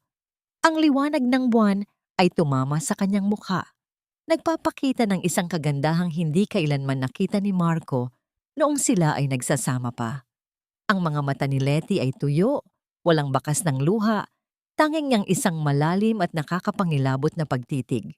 Pagkakamali? Mahinang ulit ni Letty. Ang kanyang boses ay tila isang malamig na talim na humihiwa sa katahimikan. Ang pagtataksil ay hindi pagkakamali, Marco. Ang pagkulong sa akin sa banyo habang namamatay ang anak natin ay hindi pagkakamali. Ang pagtawag sa akin na walang kwentang katulong matapos ang 10 taon ng aking pagsasakripisyo ay hindi pagkakamali. Iyon ay ang pagpapakita ng tunay mong pagkatao. Letty, magsisimula tayo muli. I'll change, I promise. Ibabalik ko ang lahat. Iiwan ko si Samantha. Hinding-hindi ko na siya kakausapin. Sigaw ni Marco habang pilit na kumakawala sa hawak ng mga gwardya. Isang mapait na ngiti ang sumilay sa mga labi ni Letty. Huli na ang lahat, Marco. Wala ka nang babalikan. Ang mansyong tinitirhan nyo ay kinuha na ng bangko ngayong gabi. Ang iyong ina ay inilikas na ng aking mga tauhan sa isang maliit na apartment na binayaran ko para sa 1 buwan. Iyon ang huling utang na loob ko sa kanya bilang ina mo. Pagkatapos nyon, wala na kayong maasahan sa akin. Paano ako? Saan ako pupunta? Tanong ni Marco. Ang kanyang boses ay naging isang mahinang iyak ng isang bata. Tumingin si Letty kay Gabriel at sa isang iglap, ang kanyang ekspresyon ay lumambot. Ang pag-ibig na nakikita ni Marco sa mga mata ni Letty para kay Gabriel ay ang huling dagok na tuluyang dumurog sa kanyang puso. Hindi ko na problema kung saan ka pupunta, Marco, huling sambit ni Letty. Para sa akin, ikaw ay isa na lamang estrangherong nagkataong naging bahagi ng isang madilim na panaginip. At ngayon, gising na ako. Tinalikuran na ni Letty si Marco. Naglakad siya patungo sa nag-aantay na sasakyan ng kanyang ama. Habang si Gabriel ay nanatili sa kanyang tabi, maingat siyang inaalalayan sa bawat hakbang. Ang tunog ng pag-andar ng makina ng sasakyan ay tila huling hudyat ng paglisan ni Letty sa buhay ni Marco. Habang umaandar ang sasakyan palayo, tumanaw si Letty sa bintana. Nakita niya ang figura ni Marco na nakaluhod sa gitna ng semento, mag-isa at wasak, habang ang ulan ay dahan-dahang nagsimulang pumatak mula sa langit. Ngunit sa pagkakataong ito, hindi na nakaramdam si Letty ng awa. Ang kanyang puso ay puno na ng ibang himig, isang himig ng bukas na puno ng pag-asa. Ayos ka lang ba? Mahinang tanong ni Gabriel sa loob ng tahimik na sasakyan. Hinilig ni Letty ang kanyang ulo sa balikat ni Gabriel. Kinuha niya ang kamay ng lalaki at dinala ito sa kanyang puso. Sa wakas, Gabriel, sa wakas ay naririnig ko na ang katahimikan ng aking kaluluwa. Ngunit sa gitna ng kanilang kapayapaan, ang telepono ni Gabriel ay biglang umilaw. Isang mensahe ang dumating mula sa isang hindi kilalang numero. Binasa ito ni Gabriel at ang kanyang mukha ay biglang nagbago. May isang sikretong hindi pa nasasabi si Gabriel kay Letty tungkol sa tunay na dahilan kung bakit niya hinahanap ang puting sisne 10 taon na ang nakalilipas. Ang liwanag mula sa screen ng telepono ni Gabriel ay tumama sa kanyang seryosong mukha. Sapat na upang mapansin ni Letty ang biglaang paninigas ng mga panga nito. Ang init at kapayapaan sa loob ng sasakyan ay tila panandali ang nalamigan ng isang lihim na hindi pa nabubunyag. Hinawakan ni Letty ang laylayan ng kanyang gown. Ang kanyang puso ay muling tumibok ng mabilis. Ngunit sa pagkakataong ito ay hindi dahil sa kaba para sa entablado, kundi dahil sa takot na baka ang kaligayahang hawak niya ay isa na namang panaginip na malapit ng maglaho. Gabriel, anong problema? May nangyari ba? Mahinang tanong ni Letty. Ang kanyang mga mata ay puno ng pag-aalala habang sinusubukang basahin ang ekspresyon ng lalaking nagligtas sa kanya. Huminga ng malalim si Gabriel at itinabi ang telepono. Kinuha niya ang kamay ni Letty at marahan itong hinaplos. Tila tinitiyak sa sarili na narito pa rin ang babae sa kanyang tabi. Ang kanyang boses ay naging mas malalim, puno ng pagsisisi na matagal na niyang kinikimkim. Letty, kailangan mong malaman ang totoo. Hindi ako nagkataong nahanap ka lang sa tindahan ko. 10 taon na kitang hinahanap, panimula ni Gabriel. Ang bawat salita niya ay tila isang pag-amin sa harap ng isang dambana. Noong gabi ng huling konsyerto mo sa Vienna, bago ka sumama kay Marco, ako ang taong nagpadala sa iyo ng lihim na piyesa ng musika na ginamit mo sa iyong audition. Ako ang taong nakatayo sa dilim ng backstage, pinapanood ka mula sa malayo. Noong gabing tumakas ka, hindi mo alam na ako sana ang lalaking ipakikilala sa iyo ng iyong ama para maging katuwang mo sa sining at sa buhay. Natigilan si Letty. Ang kanyang gunita ay bumalik sa gabing iyon. Isang gabi ng ulan at gulo ng isipan kung saan pinili niya ang huwad na pangako ni Marco kaysa sa landas na inilaan para sa kanya. Hindi niya alam na sa loob ng 10 taon ng kanyang pagdurusa, may isang lalaking tahimik na nagluluksa at naghihintay sa kanyang muling pagbabalik. Bakit, Gabriel? Bakit hindi ka lumapit noon? Bakit hinayaan mong mahanap kita sa ganoong kalagayan? Tanong ni Letty. Ang kanyang mga mata ay nagsimulang mapuno ng luha ng panghihinayang. Dahil gusto kong mahanap mo ang sarili mo, Letty. Hindi kita gustong iligtas dahil sa utang na loob, kundi dahil gusto kong piliin mo ako bilang ikaw. Tugon ni Gabriel. Ang kanyang mga mata ay nagniningning sa katapatan. Inilapit niya ang kanyang mukha sa mukha ni Letty. Ang kanilang mga noo ay nagdampi sa isang sandalili ng wagas na koneksyon. Ang mensaheng natanggap ko kanina ay mula sa iyong ama. Nahanap na nila ang huling ebidensya ng manipulasyon ni Marco 10 taon na ang nakalilipas. Siya ang sumira sa mga kable ng iyong sasakyan noon para mapilitan kang sumama sa kanya. Hindi ka lang niya niloko, Letty. Pinlano niya ang lahat simula pa noong una. Ang katotohanan ito ay tila isang huling pagsabog sa loob ng dibdib ni Letty. Ang lahat ng galit na akala niya ay tapos na ay muling nag-alab. Ngunit sa pagkakataong ito, hindi na ito masakit. Ito ay naging isang matibay na pader ng determinasyon. Samantala, sa isang madilim at masikip na apartment sa gilid ng Riles, ang kapalaran ni Marco at Doña Carmen ay tuluyan ng naging isang bangungot. Nakaupo ang matandang babae sa isang sirang silya, nakatitig sa mga ipis na gumagapang sa dingding. Wala na ang kanyang mga alahas, wala na ang kanyang mga katulong. Ang bawat tunog ng dumaraang tren ay tila sampal ng realidad sa kanyang dating marangyang buhay. Marco, gutom na ako. Wala na ba tayong pambili kahit man lang tinapay? Reklamo ni Doña Carmen, ang boses ay paos at puno ng pait. Si Marco ay nakaupo sa sahig, nakasandal sa pader na puno ng amag. Hawak pa rin niya ang maliit na puting sapatos ng sanggol na nakuha niya sa attic.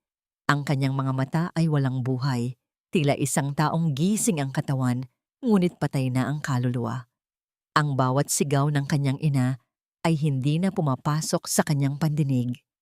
Ang tanging naririnig niya ay ang himig ng piano ni Letty na paulit-ulit na tumutugtog sa kanyang isipan. Isang kanta ng tagumpay na kailanman ay hindi na niya mapapakinggan ng may kasamang pag-ibig. Biglang may marahas na pagkatok sa kanilang pinto. Hindi ito ang tunog ng isang kaibigan, kundi ang tunog ng isang paniningil. Nang buksan ni Marco ang pinto, bumungad ang mga tauhan ng general kasama ang mga opisyal ng pulisya. Isang bagong kaso ang isinampal laban sa kanya. Ang kaso ng tangkang pagpatay at manipulasyon. 10 taon na ang nakalilipas. Marco Antonio, may warrant of arrest kami para sa iyo. Malamig na sabi ng opisyal. Habang pinupusasan si Marco sa harap ng kanyang naghihisteryang ina, naramdaman niya ang huling pagbagsak ng kanyang mundo.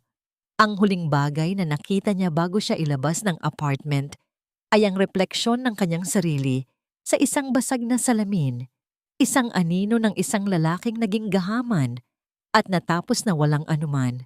Sa loob ng mansyon niyang mga Valderrama, nakatayo si Letty sa balkonahe, nakatingin sa malawak na hardin. Lumapit si Gabriel mula sa kanyang likuran at niyakap siya ng mahigpit. Ang mga bisig nito ay tila isang ligtas na kanlungan. Tapos na ang lahat, Letty. Ang hustisya ay ganap na. Bulong ni Gabriel. Huminga ng malalim si Letty. Ninanamnam ang amoy ng mga bulaklak sa gabi. Sa unang pagkakataon, hindi na niya nararamdaman ang bigat ng nakaraan. Ngunit sa gitna ng kanilang yakapan, isang mahinang tunog ng telepono ang muling bumasag sa katahimikan. Hindi kay Gabriel, kundi kay Letty. Isang mensahe ang dumating mula sa ospital kung saan siya dinala noon. Miss Valderrama, may mahalagang impormasyon kaming natuklasan tungkol sa iyong medical records noong gabing yon. Kailangan niyo pong pumunta rito sa lalong madaling panahon. Nanigas si Letty. Ang kanyang puso ay nagsimulang tumibok ng mabilis dahil sa isang kaba na may halong kakaibang pag-asa.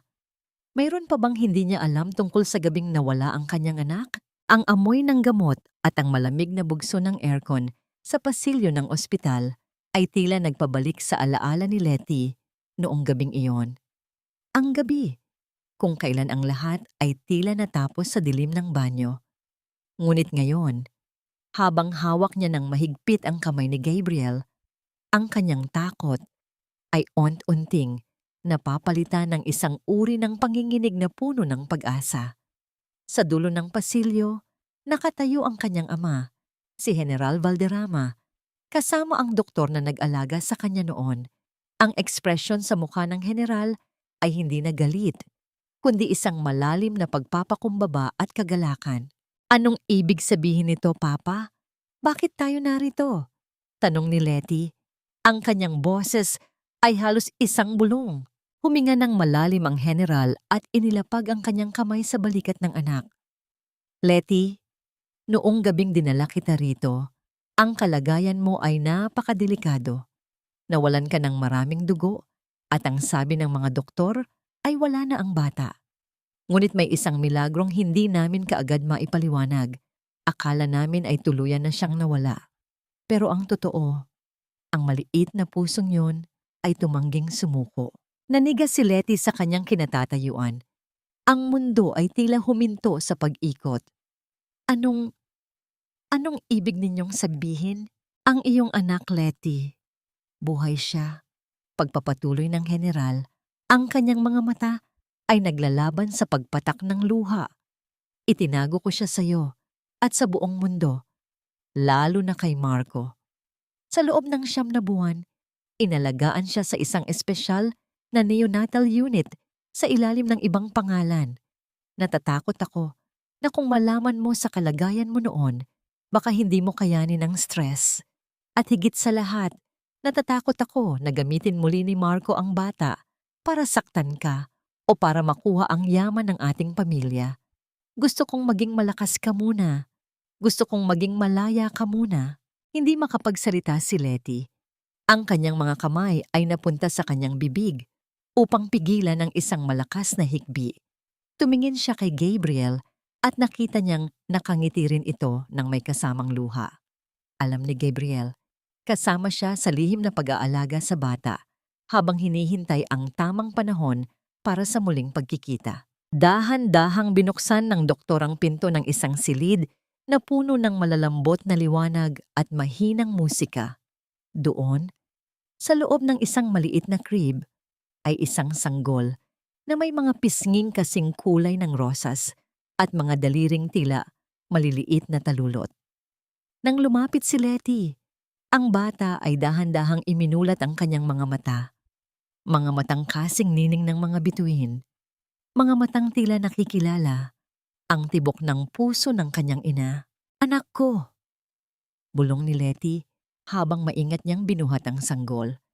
Ang init ng katawan ng bata ay tila humalo sa kanyang sariling dugo. Nagbibigay ng isang uri ng kuryente na tuluyang naghilom sa lahat ng sugat ng kanyang kaluluwa. Ang bawat nota ng sakit, ang bawat sampal ng tadhana, at ang bawat luhang pumatak sa dilim ay tila nabura ng isang maliit at mahinang uhan ng sanggol sa kabilang panig ng lungsod. Sa loob ng isang malamig at madilim na selda, nakaupo si Marco sa gilid ng kanyang kama. Ang tunog ng mga bakal na pinto na nagsasara ay tila huling himig ng kanyang buhay. Wala na ang kanyang dangal, wala na ang kanyang yaman, at wala na ang mga taong akala niya ay nagmamahal sa kanya. Sa gitna ng katahimikan, isang opisyal ng kulungan ang dumaan at nag-iwan ng isang piraso ng pahayagan. Doon, sa harapang pahina, ay ang larawan ni Letty, ang puting sisne na nakatayo ng may buong ningning sa entablado. Ngunit may isang balitang hindi nakasulat sa pahayagan na ipinarating ng kanyang abogado sa kanya kanina. Ang bata na akala niya ay namatay ay buhay, at ito ay opisyal ng may dalang apelyido ng mga Valderrama.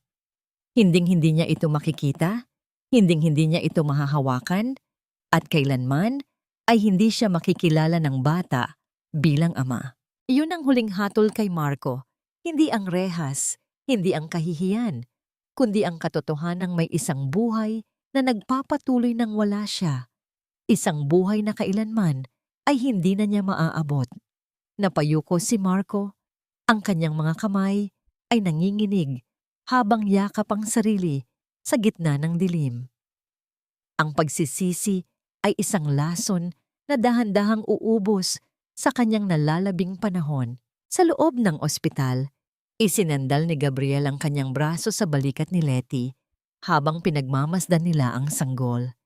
Isinandal ni Letty ang kanyang ulo sa dibdib ni Gabriel. Nararamdaman ang katatagan ng lalaking nanatili sa kanyang tabi sa lahat ng unos. "Isang bagong simula, Letty," mahinang sabi ni Gabriel. "Isang bagong simula, Gabriel," tugon ni Letty nang may ngiti.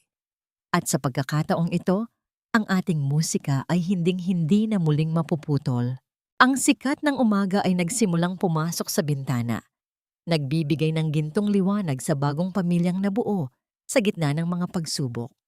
Ang sining ng buhay, na tulad ng isang mahabang simponya, ay natapos ang isang madilim na kabanata upang magbigay daan sa isang mas maliwanag at mas magandang melodiya.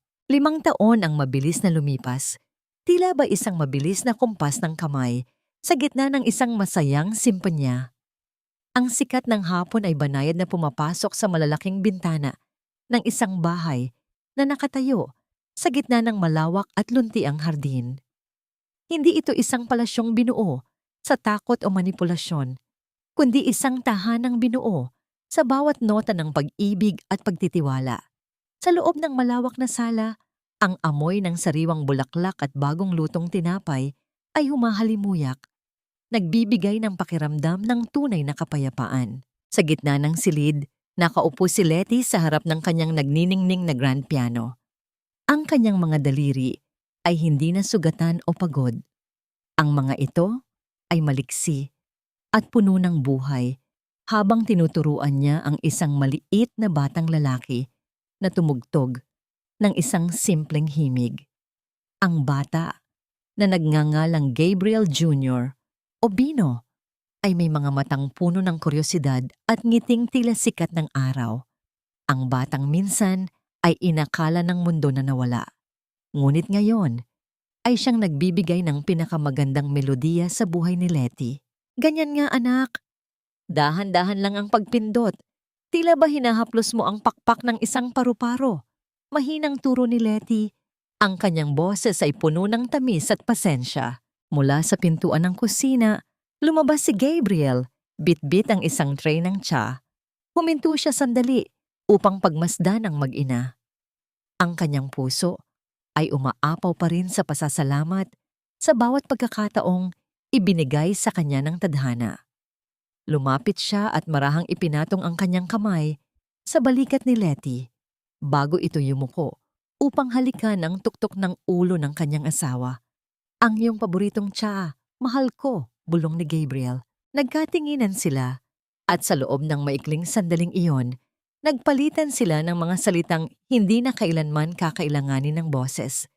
Sa loob ng 5 taon, naging katuwang ni Letty si Gabriel hindi lamang sa pagpapalaki kay Bino, kundi pati na rin sa pagtatayo ng isang foundation para sa mga batang biktima ng pang-aabuso at mga pianistang nawalan ng pag-asa. Ang sining ni Letty ay hindi na lamang para sa palakpak ng marami. Ito ay naging isang gamot para sa mga pusong tulad niya noon ay naging wasak. Nang tanungin siya ni Gabriel kung napatawad na ba niya ang nakaraan, tumingin si Letty sa labas ng bintana. Ang balita tungkol kay Marco ay nakarating sa kanya ilang buwan na ang nakalilipas. Si Marco ay nakalaya na mula sa kulungan, ngunit wala na siyang matuluyan. Nagtatrabaho siya ngayon bilang isang hamak na kargador sa pier. Mag-isa at palaging iniiwasan ang sinumang kakilala dahil sa matinding hiya. Ang kanyang ina, si Doña Carmen, ay pumanaw na sa loob ng isang pampublikong pasilidad, dala ang pait ng kanyang mga huling araw. Ang patawad ay hindi nangangahulugang ibabalik mo ang lahat sa dati. Mahinang sagot ni Letty habang nakasandal ang ulo sa dibdib ni Gabriel. Pinatawad ko na siya, hindi dahil nararapat siya sa aking awa, kundi dahil nararapat ang puso ko sa katahimikan. Ang pagkalimot sa kanya ang pinakamalaking patawad na maibibigay ko. Wala na siyang puwang sa aking musika, ganap na ang binin sa puso ni Letty. Ang sugat na dinala niya sa loob ng 1 dekada ay naging isang magandang peklat na nagpapaalala sa kanyang katatagan. Natutunan niya na ang tunay na halaga ng isang babae ay hindi nakadepende sa kung gaano siya kahusay maglingkod sa iba, kundi sa kung paano niya pinahahalagahan ang sarili niyang tinig.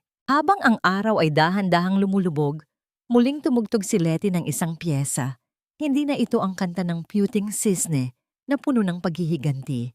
Ito ay isang bagong kanta, isang kanta ng pasasalamat, ng pag-asa, at ng wagas na pag-ibig na nahanap niya sa piling ni Gabriel at ng kanilang anak. Ang bawat nota ay tila isang panalangin na umaakyat sa langit. Nagpapatunay na pagkatapos ng pinakamadilim na gabi, ang umaga ay palaging darating na may dalang bagong himig. Ang huling nota ng piano ay dahan-dahang naglaho sa hangin. Iniwan ang buong tahanan sa loob ng isang mainit at mapayapang katahimikan. Magkahawak kamay na pinanood ng pamilya ang paglubog ng araw. Handa na para sa susunod na kabanata ng kanilang buhay na puno ng liwanag.